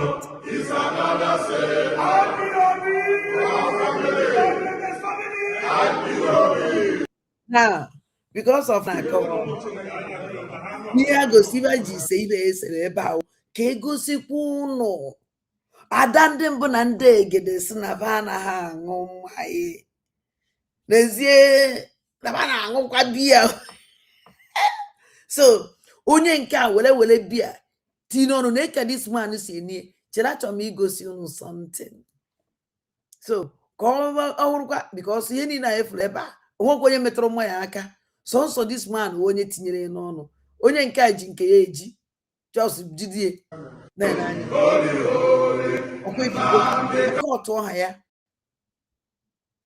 akọtụ ọha ya all this ebutere nke ahụ nye ahụ ready wine container lady wine nke ahụ lady wine werezie bọtụrụ Heineken nke ogene Heineken dọwa ebe a werezie bọtụrụ mmiri dọị werezie nke a dọị this man ihe nwoke a bụ n'aka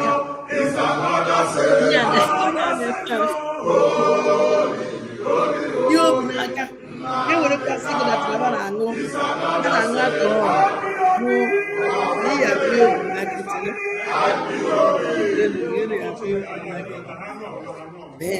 unu n'anya anya oh my God chere na ana m abịa ka m wetie ka unu fụ ihe o bu n'aka na ihe o bu n'aka bọtụlụ wine lady wine ka o bu n'aka onye a ji bọtụlụ biya n'aka nyanwa na onwe ji na-enya bọtụlụ lady wine ka o ji n'aka. I ask them ka njugodu fa ajụjụ na-ajụ all these people kedu ka unu si why unu ji dey fake na life all my question why unu ji wee do fake. This can never change anything. Come out and tell us which group kedu ebe unu belong. Unu belong na Chinasa Nwoolu, unu belong na nne nna ya anya ka unu be ama many group unu dị. So na achọrọ m ịma ihe unu na-akọ ebe a wepụta mmanya na-eme fake ka ewere kwasị na unu na-aṅụ mmanya. You people don't drink alcohol. Unu niile wu Muslim ka unu niile wu Muslim ka unu niile wu Muslim and otu aka m na-esi na-akpụgharị unu mụnwa unu yede debunking and be debunking kuru yede debunk. Do you know why unu je debunk ife na-ekwu? Because unu mana wee nye oziokwu nothing and I will stand that truth because I won't even know eziokwu. And from all this nonsense the meaning of this rubbish okay well because I believe what no now Muslim. All of you dog of sellout, betrayers of our leader Maazị Nnamdi Kanu, unu need no dog of sellout, unu need no Muslim, and we can never trust you people until Rona Papa go see union. Propaganda can never help anything. Oh, then I follow this nonsense every time. That is another one I forgot. They told up then they could that be an aquagas near. Now this is critical time I know kita. How can they make this video? Ne wopota. We need deceive people. Your land is going. Your land is going. Fulani tell on is they take you over your land. Go on, not ever. I want to show you people something. Also, even that my big problem. My big problem, my land. Can they go see by what is going on?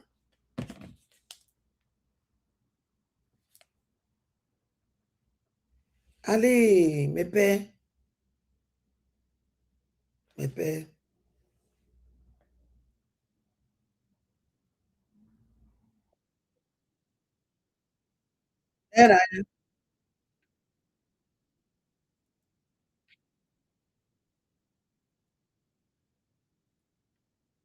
Moto a juru eju ihe juru n'ime moto a ndị Fulani onye ọbụla amara ọtọ ọgụlechi eme n'ala Igbo ụnụ hụrụ ka ha sa akwa isi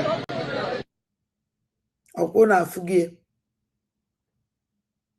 ihe ahụ ndị na-anụ ọgụ n'Imo steeti ihe ahụ ndị ha na ijele udere na-eri ozu na-anụ ọgụ n'Imo steeti na-efe a ihe ahụ n'Imo steeti ka emere ndị Fulani terrorist a off-road n'Imo steeti n'Imo steeti ka emere ha off-road na-enefa achọrọ ka ụnụ wọchị ya again the video nọ na moto abụọ na-ajụrụ eju ma ndị ke nwoke ma ndị ke nwaanyị anyị amaghị ebe ha echi anyị ọzọ kwụsị ha n'obodo ukwu na ịghọrọ Fulani nọ na moto a juru eju ihe juru n'ime moto a ndị Fulani onye ọbụla amara ọtọ ọgụlechi eme n'ala Igbo ụnụ hụrụ ka ha sa akwa isi okay now achọrọ m igosi unu another thing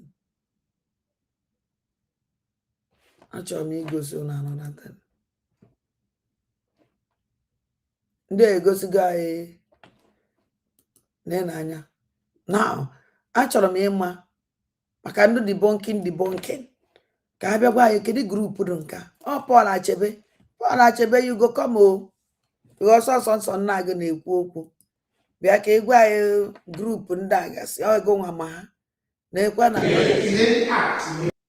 achọrọ nke unu na-ene anya n'elu tebụl achọrọ nke unu na-enekwa anya n'elu tebụl I'm director of Radio Biafra and that I will never nke a wuyi keba na-aṅụ otu keba na-eteki taking otu group of company taking otu group of company na na-ene ndị taking otu group of company I'm director of Radio Biafra and that I will never engage in any act of insubordination. Neither should. Let me stop here because I want to untie this nonsense. Actually, I ask Uncle Nafo how useless and nonsense people. Haka kano kwa ne take kwa the same oath to insubordination. Lady Biafra. Nina and the kano. Lady Biafra ne kwokwe. Aji makaye take oath. Hele ne yo. The Lady Biafra aji makaye kwokwa they basically exist too. They have solid. Ele go here. I can take kwa the same year take na wela wali na masa na and the kano. How can they take what the same year ma take ni wele we destroy ya Biafra? How can they take what the same year take we boom IPOB ebu na Igbo? How can they take what the same year that 2026? Can they take the same year? It's not my name. E were akwụkwọ edele rubbish. Bịa gụọ ọlọgụ sị gị na ị na-etake oath. All of them are say take oath. Let them come. Can guafa.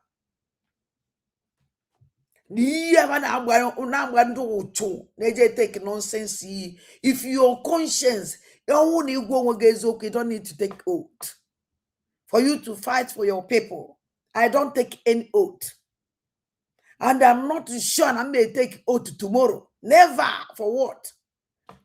I go with my conscience. I am the good and bad.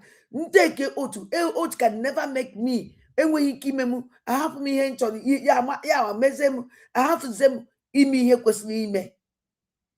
Hanchani ne take the oath to her now. Kedin na fight ni me hanchani ne take oath.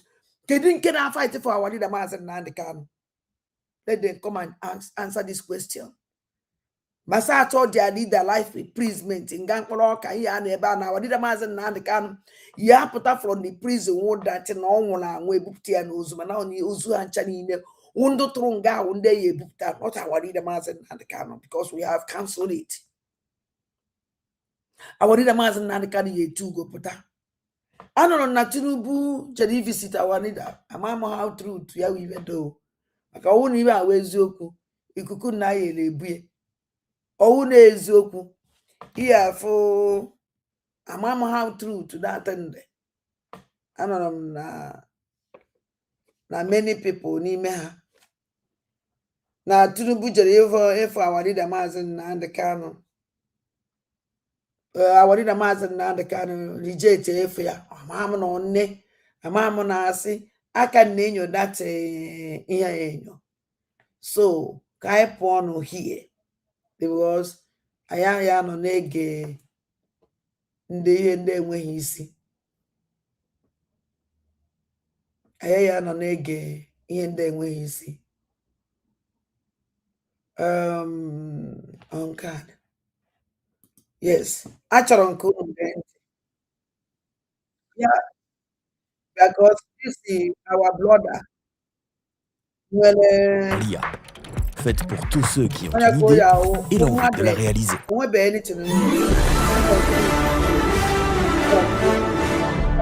Viewers and subscribers, you're welcome back again. This is BVI Channel 1, where we tell you undiluted truth. Still on Omai. Omai, you are busy. Dave Omai, you are busy in Abuja, campaigning for Tinubu second tenor, whereas your people are being massacred by armed Fulani terrorists. They don't block road, and this is how we got the story. Now, Ishago Junction be this, so they say Fulani people don't kill them finish. Say they no green, and there are women today here now. See what thing they happen. They block all the express. They block everywhere. Then I heard some Fulani people say that they kill their children. They block everywhere. Both army and the police today here. They block them. Now better thing. Because you know go keep person, you say make them go relax. You know good now. You know good. So now so it be. Now what you they see for Nigeria is security. Even soldiers they here, they beg them, they never agree. Soldiers they here, they beg them. They kill their children, you know good now. 2 children. See them. See them. You see them? You see how they talk them? They kill them. How do you go? And I tell you, we there on our side. They're not there at all. See what the women they cry. See how people they cry. See what they happen now. Fish.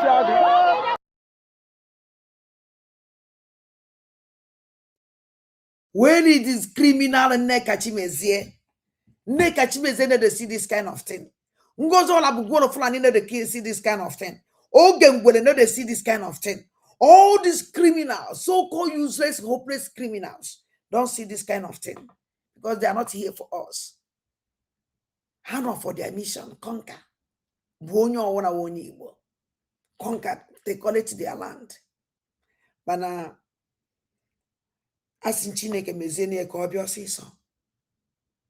Egwu ahụ nwụọ na since muchanya jego uyohale mmeji wee gba ya wee go jigida mmeru n'ukwu wee tee ya wee egwu ọgwụkwa eziokwu na m enwe ukwu gbara agba mana nsogbu adọ nwa nke nwele ama nunu ha anya asị Chineke bikonu oge erugorene ka mgbe egwu a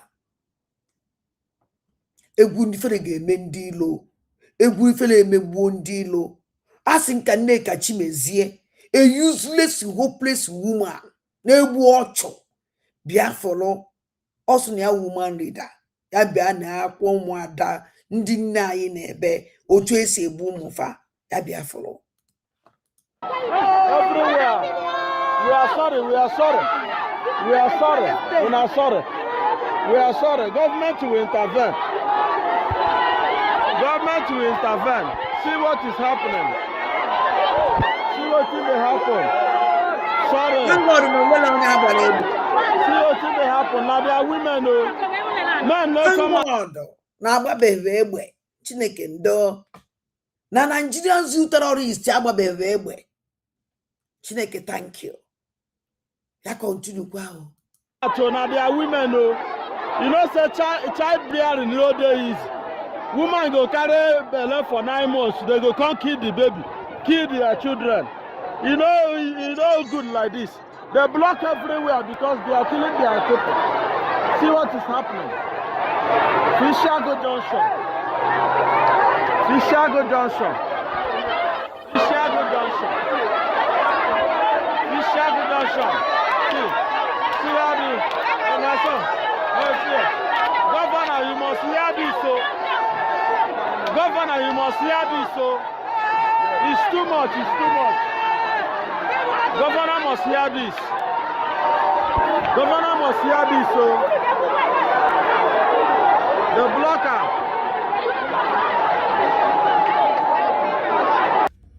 Madam, Unasiam, the primary responsibility of every government is security of lives and welfare, or security of lives and property and the welfare of the people. But this government have failed monumentally in all of this. We are no longer talking about other provisions, healthcare service delivery, improvement in education. Even the small one they promise us, the one of electricity. We are all struggling. Nigerians, you can attest to the fact that we are living in darkness. And we are paying heavily for it. All credit to Tinubu and Jagaban. But in all of this, in spite of all of this, Devil Mai, you are not bothered about your people that are being massacred in your state. Your APC state controlled, your APC controlled state in Ebony. These guys are running riot. You are not interested about the number of people they are killing. All you are interested in is to remain in power by selling this failed monumental government you are part of. And you pride yourself that the Southeast will vote Tinubu come 2027. Anyway, I don't blame you. Because next time you come to Ebony State, you see people who are clapping for you.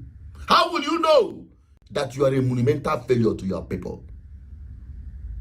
I don't blame the politicians. I keep saying it. I blame the people who have fallen in love with the oppressors, who behaves as though they have been bewitched to accept their oppressors, to praise their oppressors, to even work for the oppressors to continue oppressing them. It is the situation is too bad. You know, the weaponization of poverty and hunger have really done great impact on Nigerian people and the way we reason. I'm telling you honestly speaking. Because if it were not so, by now, these people will not find anywhere comfortable in Nigeria. But no, they do nothing about it because they can never be affected. They and their children. Have you ever heard, since insecurity is ravaging in Nigeria, have you ever heard that anyone close to these people in power, whether they are family members or close acquaintances, have fallen a victim of insecurity? Who are those falling victims of insecurity? The same people who precinct politicians, the same people who sell their vote to politicians, the same people who carry ballot box for politicians during elections, rewrite election results for politicians during elections, the same people who are victims of bad governance, the same people who are victims of kidnapping on daily basis. They are the ones who are helping the politicians to recycle themselves and power. The same people. So I don't blame the politicians. I blame the people. Until they wake up and live above the hunger and poverty they've been subjected in and say, we have had enough. Then there is hope for their liberation from bad governance. I'm only an advocate. I will keep.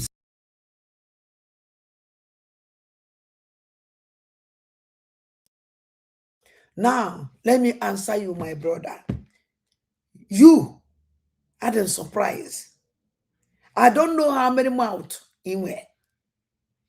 A man I don't straight in India is the worst thing when he keep a family. A man I don't straight Nandia would the worst thing, would the worst man, yeah, be any family owner. Any family owner will working with a basket mouth. I draw straight. That family as mono do. Don't because nuku family. This man, no I'm not the terrorist now. This man, so now fight the Biafran Repression Army. This man, so now fight Simon Epa. Must fight Simon Epa, they may now fight. Can this kind of thing they make it a half in name? Let me ask you a question, my brother. I am many against auto. No, as in Chineke, because time I was the time. I know when you don't want to military for you, coffee. Can't you go to Gi? Only will a shame. He can't put on social media tender apology to Simon and Joko. Just to look at what is happening. Now, ni bomunuze mozo since the 2024. I will put Simon Epa. Or they make him with Simon on here. All these things because Simon for West. No, my people are age began at this kind of this nonsense. Now these atrocities.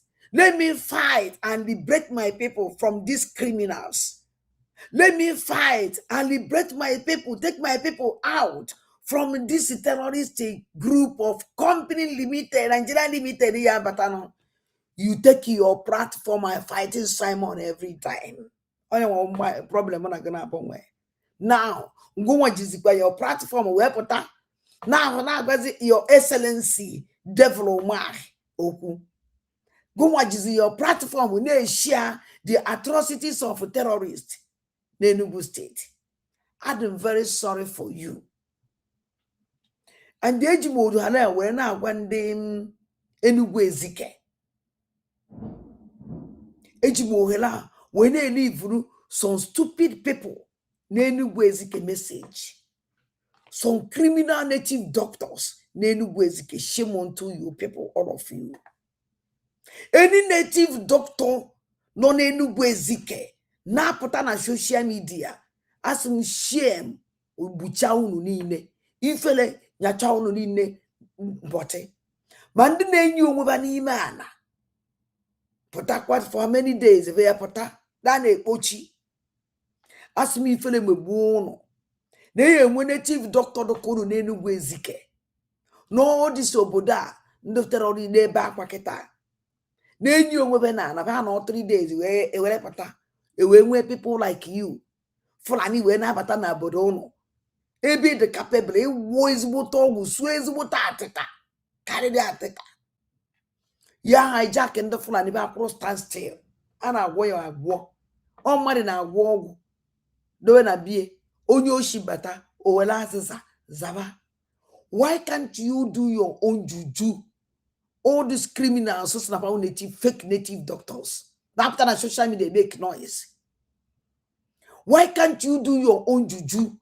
Ndu Fulani abata, where will logo? Come on, come ugbo, dobe AK-47. Unu were no lo, ba na ebucha send bono. Echidi no na put na social media, na make noise. Manda na enyi na ndo. We be after we be nye. Even on na make one. Ebe ka ogwu na ha de. Ihe ni na awu, ibe ni na awu asiri a na akwa na social media. They make noise. No, your land is under siege now. Why can't you use that your automobile? We pin all the whole Fulanis. Where is your that old wine in our war? Very shameless people. And then you're warning. If you talk, you disappear. If you talk, you disappear. People are talking something you on social media. Mind you, you will disappear. If you talk anything against us again, against me again. Are you not ashamed of yourself? Where is that your tomorrow? Where is that your one? You are in our boy na abani man in yegi. Dojo umamusu. Cannot get a any native doctor. Come out on social media, talk rubbish again. I just wait to you people. Come any native doctor, one stupid native doctor, all this quack native doctor, all this one down will not be shana channel kokomayata. But I want on social media again and make noise. Campion ni no tare more is a challenge you. Adimayon biko. I challenge all these useless criminal native doctors, quack native doctors now after on social media make noise. All the fake native doctor after on social media make noise. Come for on social media again. But they make noise. Come piano ni no tare more one after the other. Is a challenge. Or walk with your biko. Or walk with you. Come for on social media again. Then you land under siege. Your medicine name where he can save you. You have to talk to my where he can just save for your community. Ogu, Ibobo Kareli. Where is that your Ibobo? Where is your stupid Ibobo? Why Ibobo na Kareli give that Ibobo will save for your land? Why can't you use your nonsense Ibobo where save for your land? Aye, Gunando, and how many days and I'm not Nini, you saw face here. Mokonya Goronka one highest. Dene. Onya no koko gujuku kakatao jokata ma hibo yeme ofta cho tibe na buju kunata ana atoro yo to anu koko otajua wopta na social media padi onwie ndama na na agba muoko ma wezi igbaze muoko tochi ndo yibo na native doctor do Yoruba na social media unu gwakọta unu ọbụghara native doctor ndị Fulani na social media ndị Hausa na social media Chineke kpọkwa unu niile ọkụ were anabaghị na-emebisi ihe ndị Igbo ji dee ebube na-etechigo n'aka gị ha kasị na ị na-ete ndị mmadụ Chineke bụkwa unu niile ọnụ pụtanụ oge erugo ọ na-awụ ibe karịa ndị native doctor apụta pụtanụ unu apụtanwu ụmụamụsụ nwanne m nwoke a continue kwa m ebe ị nọ ịma na anọkete mmụọ eburu njem ebe m amarọ ka njụrụ na ngị kedu ọnụ ihe eji wee pụta condemn kwa Simon Ekpe again kedu ọnụ ihe eji wee pụta condemn kwa Biafra liberation again na ngụnwa na-ebezikwa na ngụnwa na-etizikwa and they forget go the worst part about these people no that ha yezuzucha ihe niile ha na-ezuzu also tizie instead ha ya pụta tender apology ha pụtara and everything is okay.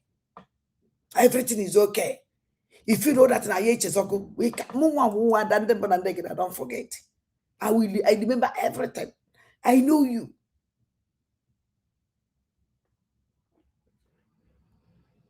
Sorry. I know me feeling na na for you na social media. Ina agbazi that you want Simon Ekpa gbala. Ina ekwuzi fa Simon Ekpa njoke fight na ekwu. O na ememe ezigbo ti fele. O na emele nke ifele. But in very shame. A man like Simon stand up to save your land. Instead, go where support here. And I condemn me. Na kosonsasa. Na bahari. I am very sorry for you. Sorry. I can't say I'm back. And in nature, I years ago. It was what you say. Then tell all these TJ. Then terrorist. Bapari terrorists. and they use all ndaka bumisi amo yeah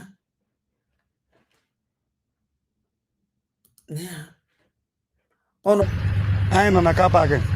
onya awo onya ono fulu nyacha plate in the flani no ya wo onya pokwane ya we biaze mekwazi another program ko we deceive o mu amoso ye deceive all the same man dey fa that criminal that terrorist nyacha plate ndị Fulani n'onu Muslim n'onu were na-egbu ndị Igbo were na-egbu Christian na ana Igbo mụrụ nze mụọ ọzọ were na commit genocide na ana Igbo mụrụ nze mụọ ọzọ na-eni ebe a gịnị ntị amakwa m ife okwuru Yes, na nwere na ngwongwo no jiri gwagwa akwasịa.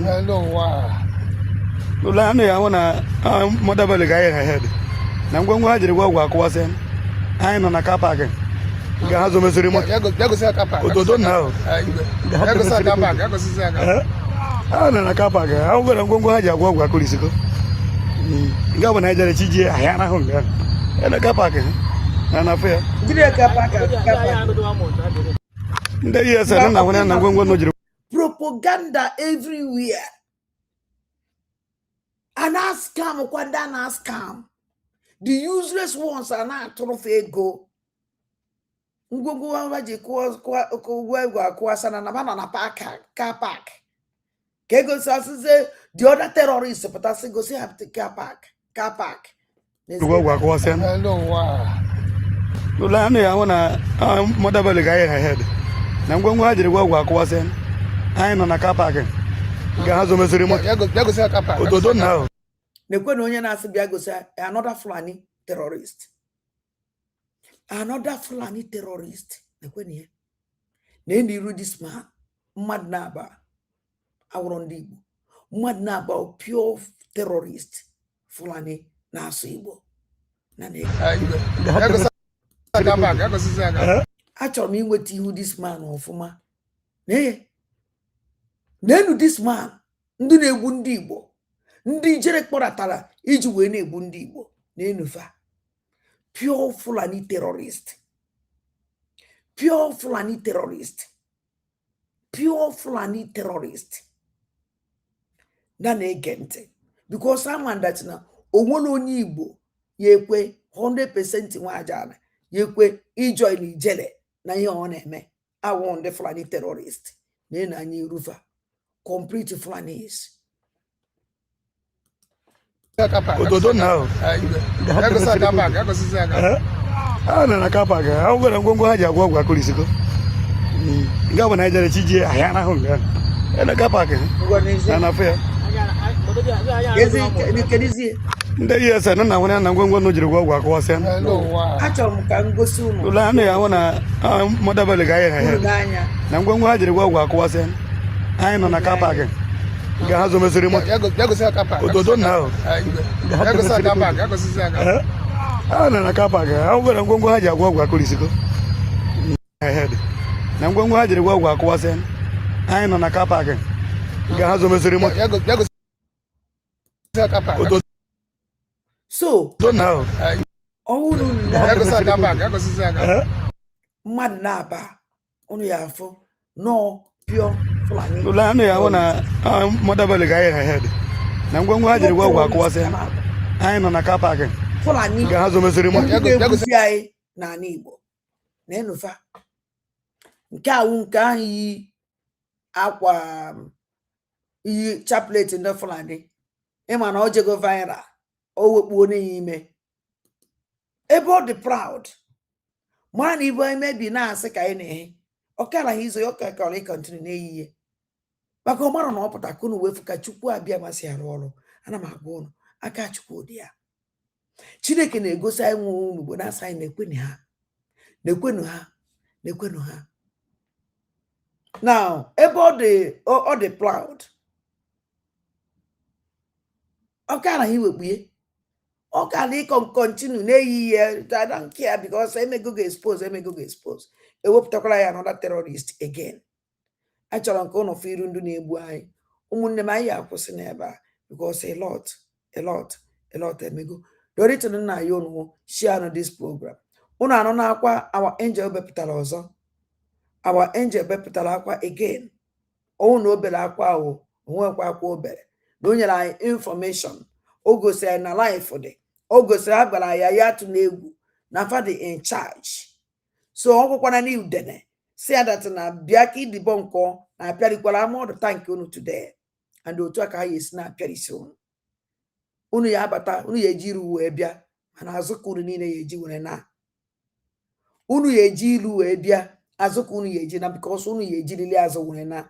Because anyị achọrọ ozu unu enye ya na ala Igbo mụrụ nze mụọ ọzọ. It's not possible. So ụmụnne m anyị akwụsị. Biko our angels say ịmara group ịnọ na ya ịnọ na-eme ọ na-elufe aka. Biko continue with that group gaa. Then ọwụrụkwa nnọọ na nke adịghị n'owu ka ịnọ. Go continue with adịghị n'owu. So ụmụnne m onye ọbụla jisi ike ebe ọbụla ọ nọ na. Make enu sure that na unu gbara mbọ unu nwere ike. Make enu sure that na unu gbara mbọ unu nwere ike. Then any group ọbụla na fight egosi na ha elu our angels aka. Reach up to me. Ka unu gwa m ka unu si eme. Onwe ndị mma direct dịka ọnwụ na o nwere ndị ekwe achọghị iso these people achọghị iso I don't know ha. Unu aya anọ emere ka amadachi na enwere another group. Biko reach the group reaching up to me. Ka nwee ike na direct kwala unu ndị mmadụ. Oya osi ebe a ọ makwala mma. Mana anọkịtakwa na apụta akpọ na phone si na group guso. Kwari na usoro. Ha makwa m ndị the men. Onwekwa ihe ama because ana m ekwubiye na onwe na ọnwụ na o nwere group ịnọ na ya because ama na o nwere group. So ha pụtara confirm more that na enwere group. Who continue with that group. So I needed that group to reach up to me so that ka unu ka mara ka unu si eme unu drop ọnụ m account unu ji eme. Even ọdụ nka m nwa na onwe m o emekwa my own group. Ọdụkwa allow. Hence na ọ na-elukwa I will do that. So mana kịta adụbeghị m ready. Adụbeghị m ready. And anybody ọwụ na na-etinye nọ na group unu nwa awọkwa aya na unu emekwene onye abịa ọsọ echi ọ nwanne echi onye nọ na group ada participate na unu ekike the person out. Abịa na unu anọ na group Igbo Egusi or ime spion. Ị na-agodo eme spion na-eweta ego wee na-eme spion. Nnukwu ego kwa wee na-emekwa spion. Now ijele come out and now sponsor a terrorist. Any group wanna put on is for support by the angels. Uno that allow self-determination. Our crime.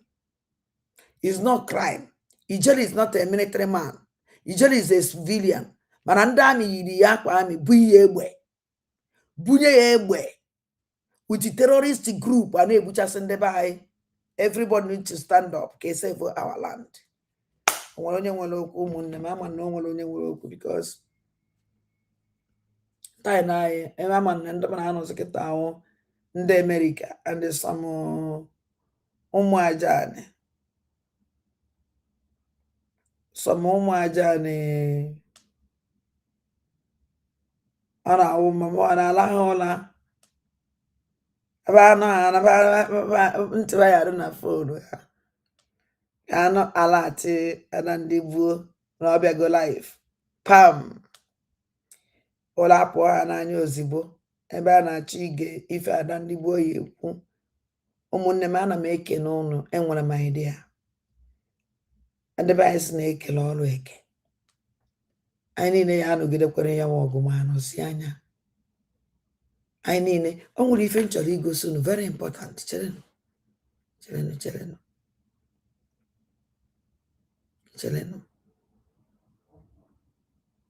Kedu ebe ọ nọ? Kedebono kauna mafu kwa mana oya doazi echinine.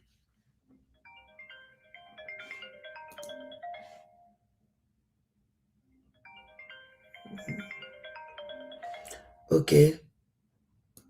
Ebe nsusu chele. Sazie phone. Echi niile anyị ebidokwazie ebe anyị kwụsịrị. So anyị mma na-ewetara unu update na-akọwagasịkwala unu. Ana m ekele international destin Amnesty na-ebịa kọwara anyị ihe mere na ịkọwa about tiger bears. And na-ekelekwa Sahala reporter wepụtakwara the news maka na times unu ezo. Hello. Hello, Ada. Ụtụtụ ọma ezi nwanne m.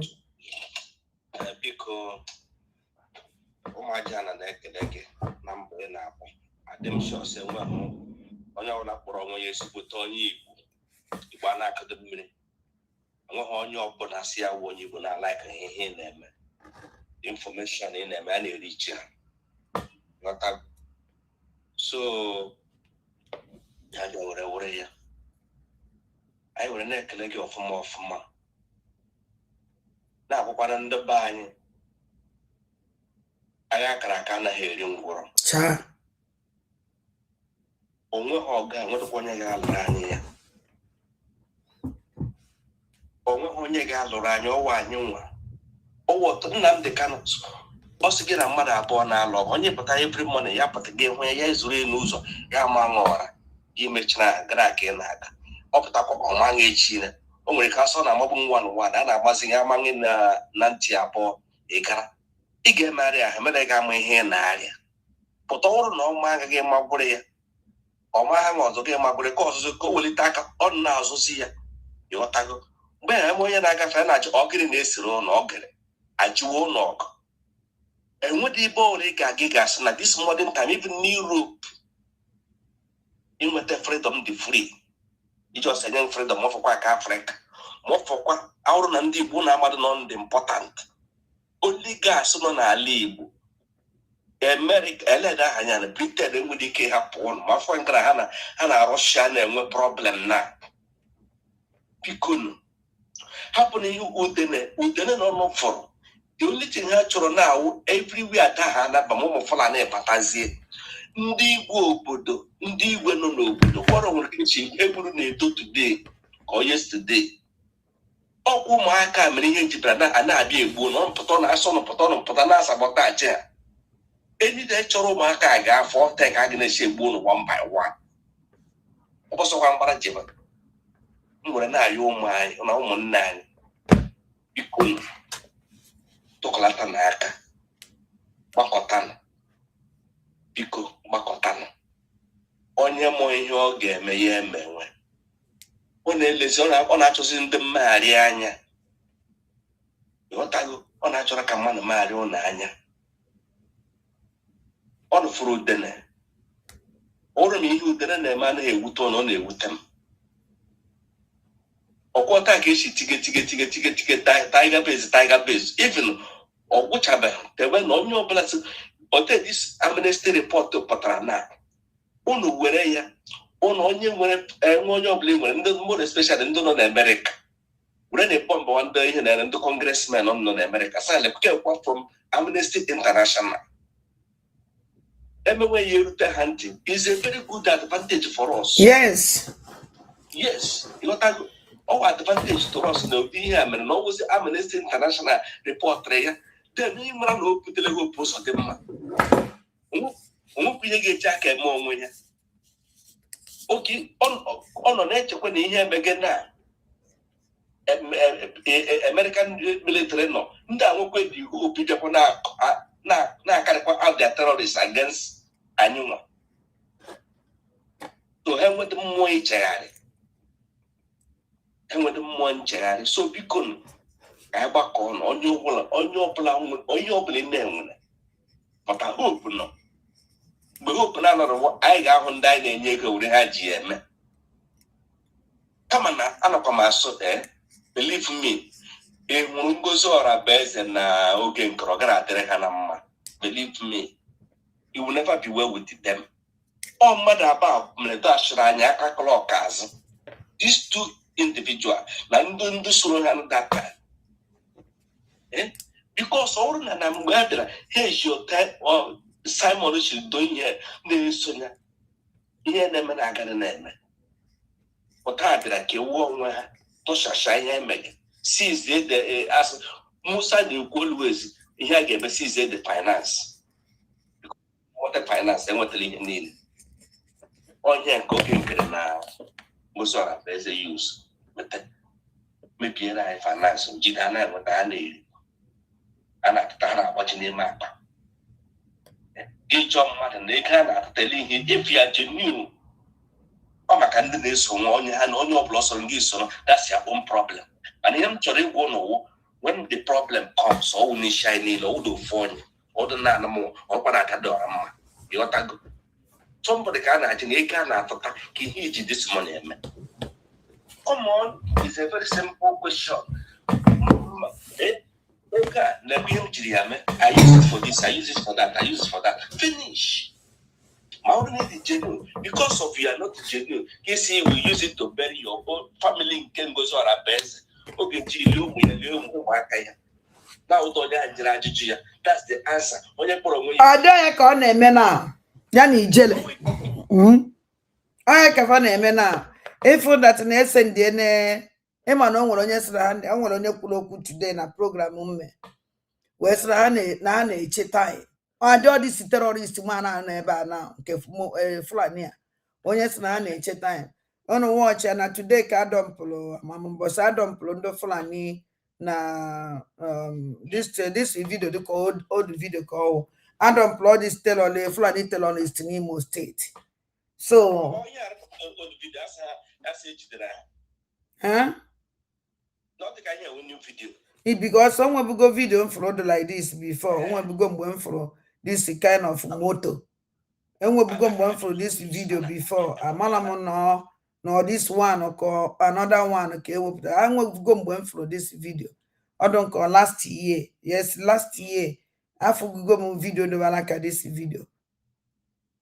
I'm going to learn Enugu that was also on nature when I go even the with them. Can you own nature? Can you own nature and the buy? Own nature and that get with thrown a piece. I know has an liberate the land, and on your knee be an azo. Would the Nonya Kagana azo. If you put with the Nigerian soldiers alone near Natch, and I think the move the horse or the Liberation Army or Konuma.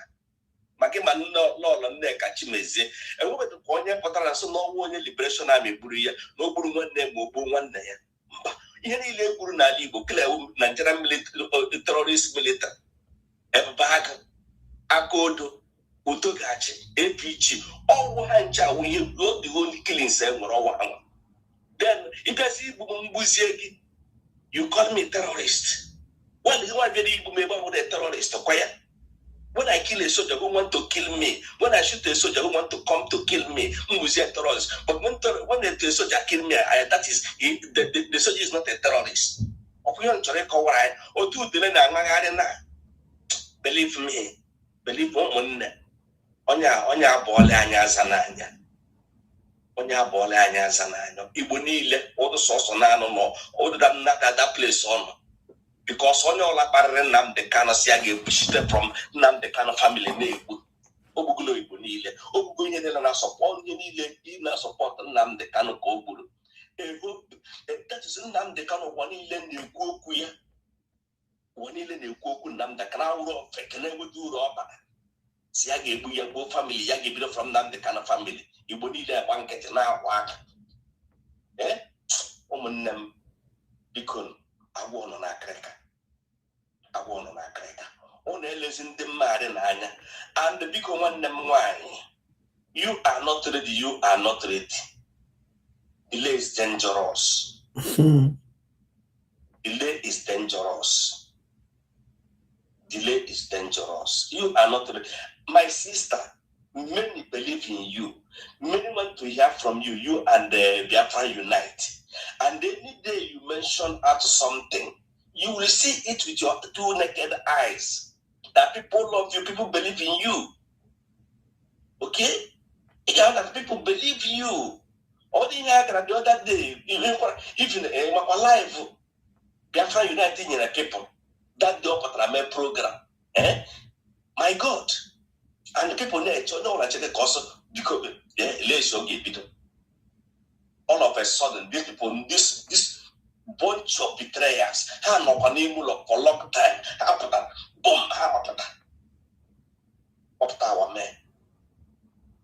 A ga-ebe ha kịta na-achakwa akwa. Even that is ọcha omegbu, ọcha arụrụmala. That is na-achị ihe na-achịrị. No, just forget about happened that because happen. I want to time from the watch. Yeah, Biafra Unite, my brother. Hear it. People are expecting you. People are waiting for you. And you are the one to live this thing. Job at all. Or give one game here to sustain our men on ground. Have one door and dog low. They're going to have since 6 months. How about I hear Jimmy? I won't be here. I'm not going to ask the one year. I won't go out on a higher and out and get higher and the other get higher and because one of us a man one we're making it a mega dachi or channel. Thank you. Million or goes away go money or that is what is so called as in the care who may more command madam my henny mamoto get bruco or Chaqualan beacon woman them on a nulo mana on Mabiko no nulo on the water she's to cut on born a second yon again. I won on your land on the good chori in May. Gairagano Tahanyana, I'm assuring that person. I see they will tell you 10 million, 20 million, $10,000. I see they will tell you, never sure and many are sure that they go give to Mark and nobody will hear. But they can no. That or many team with him, nobody will hear it. Boy, I say, okay, your guy think that is Sean or Tiggy she would have met, and nobody will hear it. Because of China, Ada. Nam, thank you, Chimugozi. Yeah. Wow. Umu Igbo mụlụnze mụọ ọzọ. Aya na mahapụ n'ụkọnụ na-akpụ. Echiri na ụkwa another day. Yeah. Echiri na ụkwa ụbọchị ọzọ. Ndị be anyị na ụmụnne m na-eshi ala m program. Afọ nụ na-adị awọchị. Unu na just na-eshi ala esendiri m program, na-esendiri m program. Ma ọ na unu na-efolo m na-awọchị my program. Unu ya afọ na program niile a esendiri na-ejigo m eme program. Even nwere nke my brother sendiri m now. Program na bụ o sendiri m kịta. And ejine m program a mee program kịta. Na program a nọ na ya na eyuzugo m ha na-abụ wee mee program. Nke ijere si na ha wepụtara moto ezuru ezu amara plastik n'ime ya ọsọ ha zuru ha mara plastik ejewe jefute na moto ndị polisi siz gasịrị because ya moto ndị polisi siziri esizi ọ na police station for many years eje aje bupụta ya wee mee program eyuzugo m wee mee program here. Then ndị Fulani nọ n'ime esi na moto ebupụta na program a kịta eyuzugo m the two days eyuzuchana m ya wee mee program. So hapụ na udene na-eje na police station na-ebupụta moto ndị polisi siziri esizi seize the car apakịrị inside the police station udene ebupụta ya ụwa so na-ebute na kamp ọ na-afụrụ anya moto egosi ụnụ ya complete. The matriculation number egosi ọwụ na moto na-ewu matriculation moto number moto ijele kwesịrị ibu ya udene kwesịrị ibu ya bupụta ya kwuo si na edi matriculation number si dị nke ọwụ na ị na-achọ ya moto nekwe ebe ọ dị mba moto nwere nọmba n'iru onwere nọmba n'azụ. Ewepụtakwa mohilox ewepụta asịgo na moto ndị amị a na-egosi gị the moto complete How can somebody say they put a motor na police station, motor emela abandon, and the police sees it? No, na motor police station, touch answer haje tote, vite, wole no one sport, go sing the environment too. Environment ebe motor no keta, go see good the picture, just have a focus on a motor, video motor, woputa, all the name of the nana. Why these people just zo their environment zo? If put an email something in the open, why are you hiding your environment?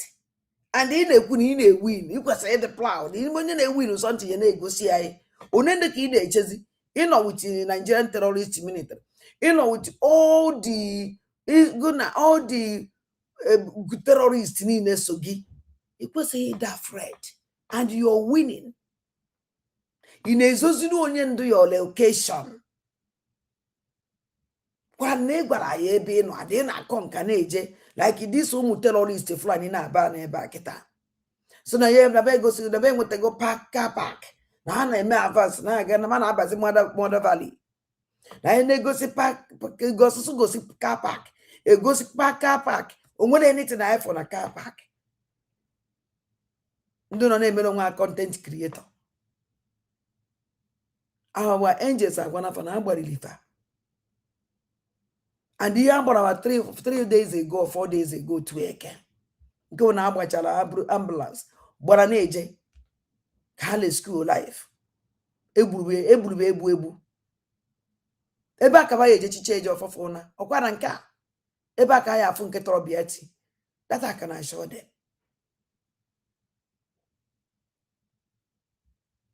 So munem. Echidi ne kai go school another content creator. Because I ain't after content. Manako me uno this man anakpo critic news. That man, any news on one nation of platform ya pota. Just one age de mefe. Anything on one see that critical news. Apota no say no apota. Don't mind these people. On the man of a war. I bet you all disappear. O mecha china asanye nwonu nye warning say pop from social media opo mecha kwaze units on the police obi itari now ochi ekwa na azu now chibuzo egwu atu nke a na-akpọ slave na Nnewi suzi na platform that guy was in their platform kanye mo na identity of critical news be itari. And don't one nature nasa nworu. One nature nasa nworu ko. Yana battle cry. Okwa the battle cry. Kedun ka sodu ngozo la bezo don ko battle cry. Mazim. Nwele relation. O nwele mgbe agbagburu nwanne enoshi. Agbagburu nwanne enoshi. Ondu chi nasa nworu je buchasi ndị mmadụ nwanne this guy for this critical news on the Chinasa Wolu Jiwe, one name workers and the Chinasa Wolu make it happen. Ne wouldn't them mother, na bae. Emano booma, ne sina mana, or way when they sin a banner, a way about boom one name working. Only if you won't be co, one if you won't because you boo is so when Chinasa Wolu naked up on them one name wouldn't them mother. About one edge if you won't be co, all the same time. Because Raja China Samori Jake Bukta Hane make it happen. Nebucha some IPOB. On that China Samuru Jia committee, atrocity Nina and our committee. Lion man, one day China Samuru, one day Moke, Nozia, who escape Comene, China Samuru Bure Chola Visa, on Nozie a Brazil. Lion man, the same thing, all group Lion man of her. Apia Safa mbwa apia Sarafa. Otono say against Simon. Turn against the Biafran angel. So anything I want in on you, don't mind them. They are all the same. So yeah, you don't one name okay kose. One name okay with terrorist. This is critical this nonsense on us. One name okay with terrorist call. They terrorize our land. No see you talk about and even in the butchers in the one name okay so now one of them. Won't do me that. under Chinasa nwe ekperima na ọpụtakwana ọdụ ya adịghị surprise na use platform ya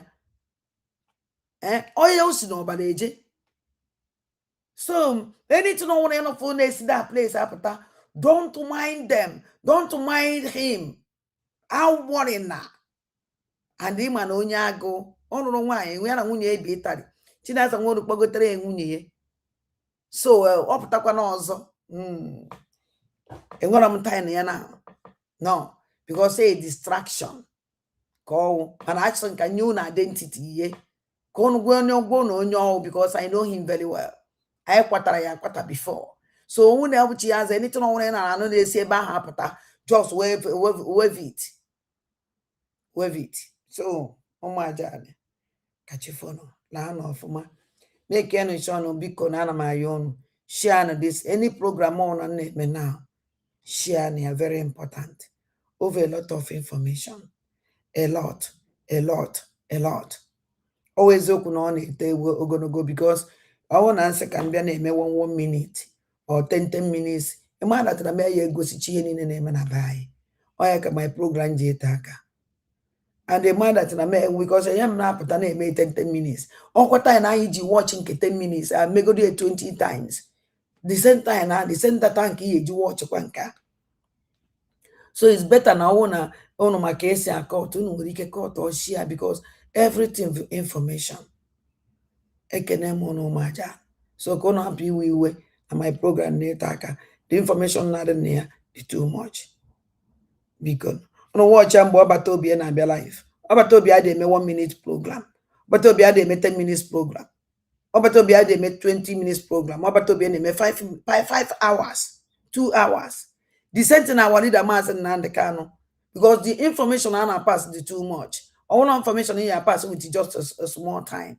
Ebe Chineke nyere m opportunity iji wee mee eji wee compare let me just one name ha na-eme short time because of obodo ọnọ na obodo nna awụrụ the same.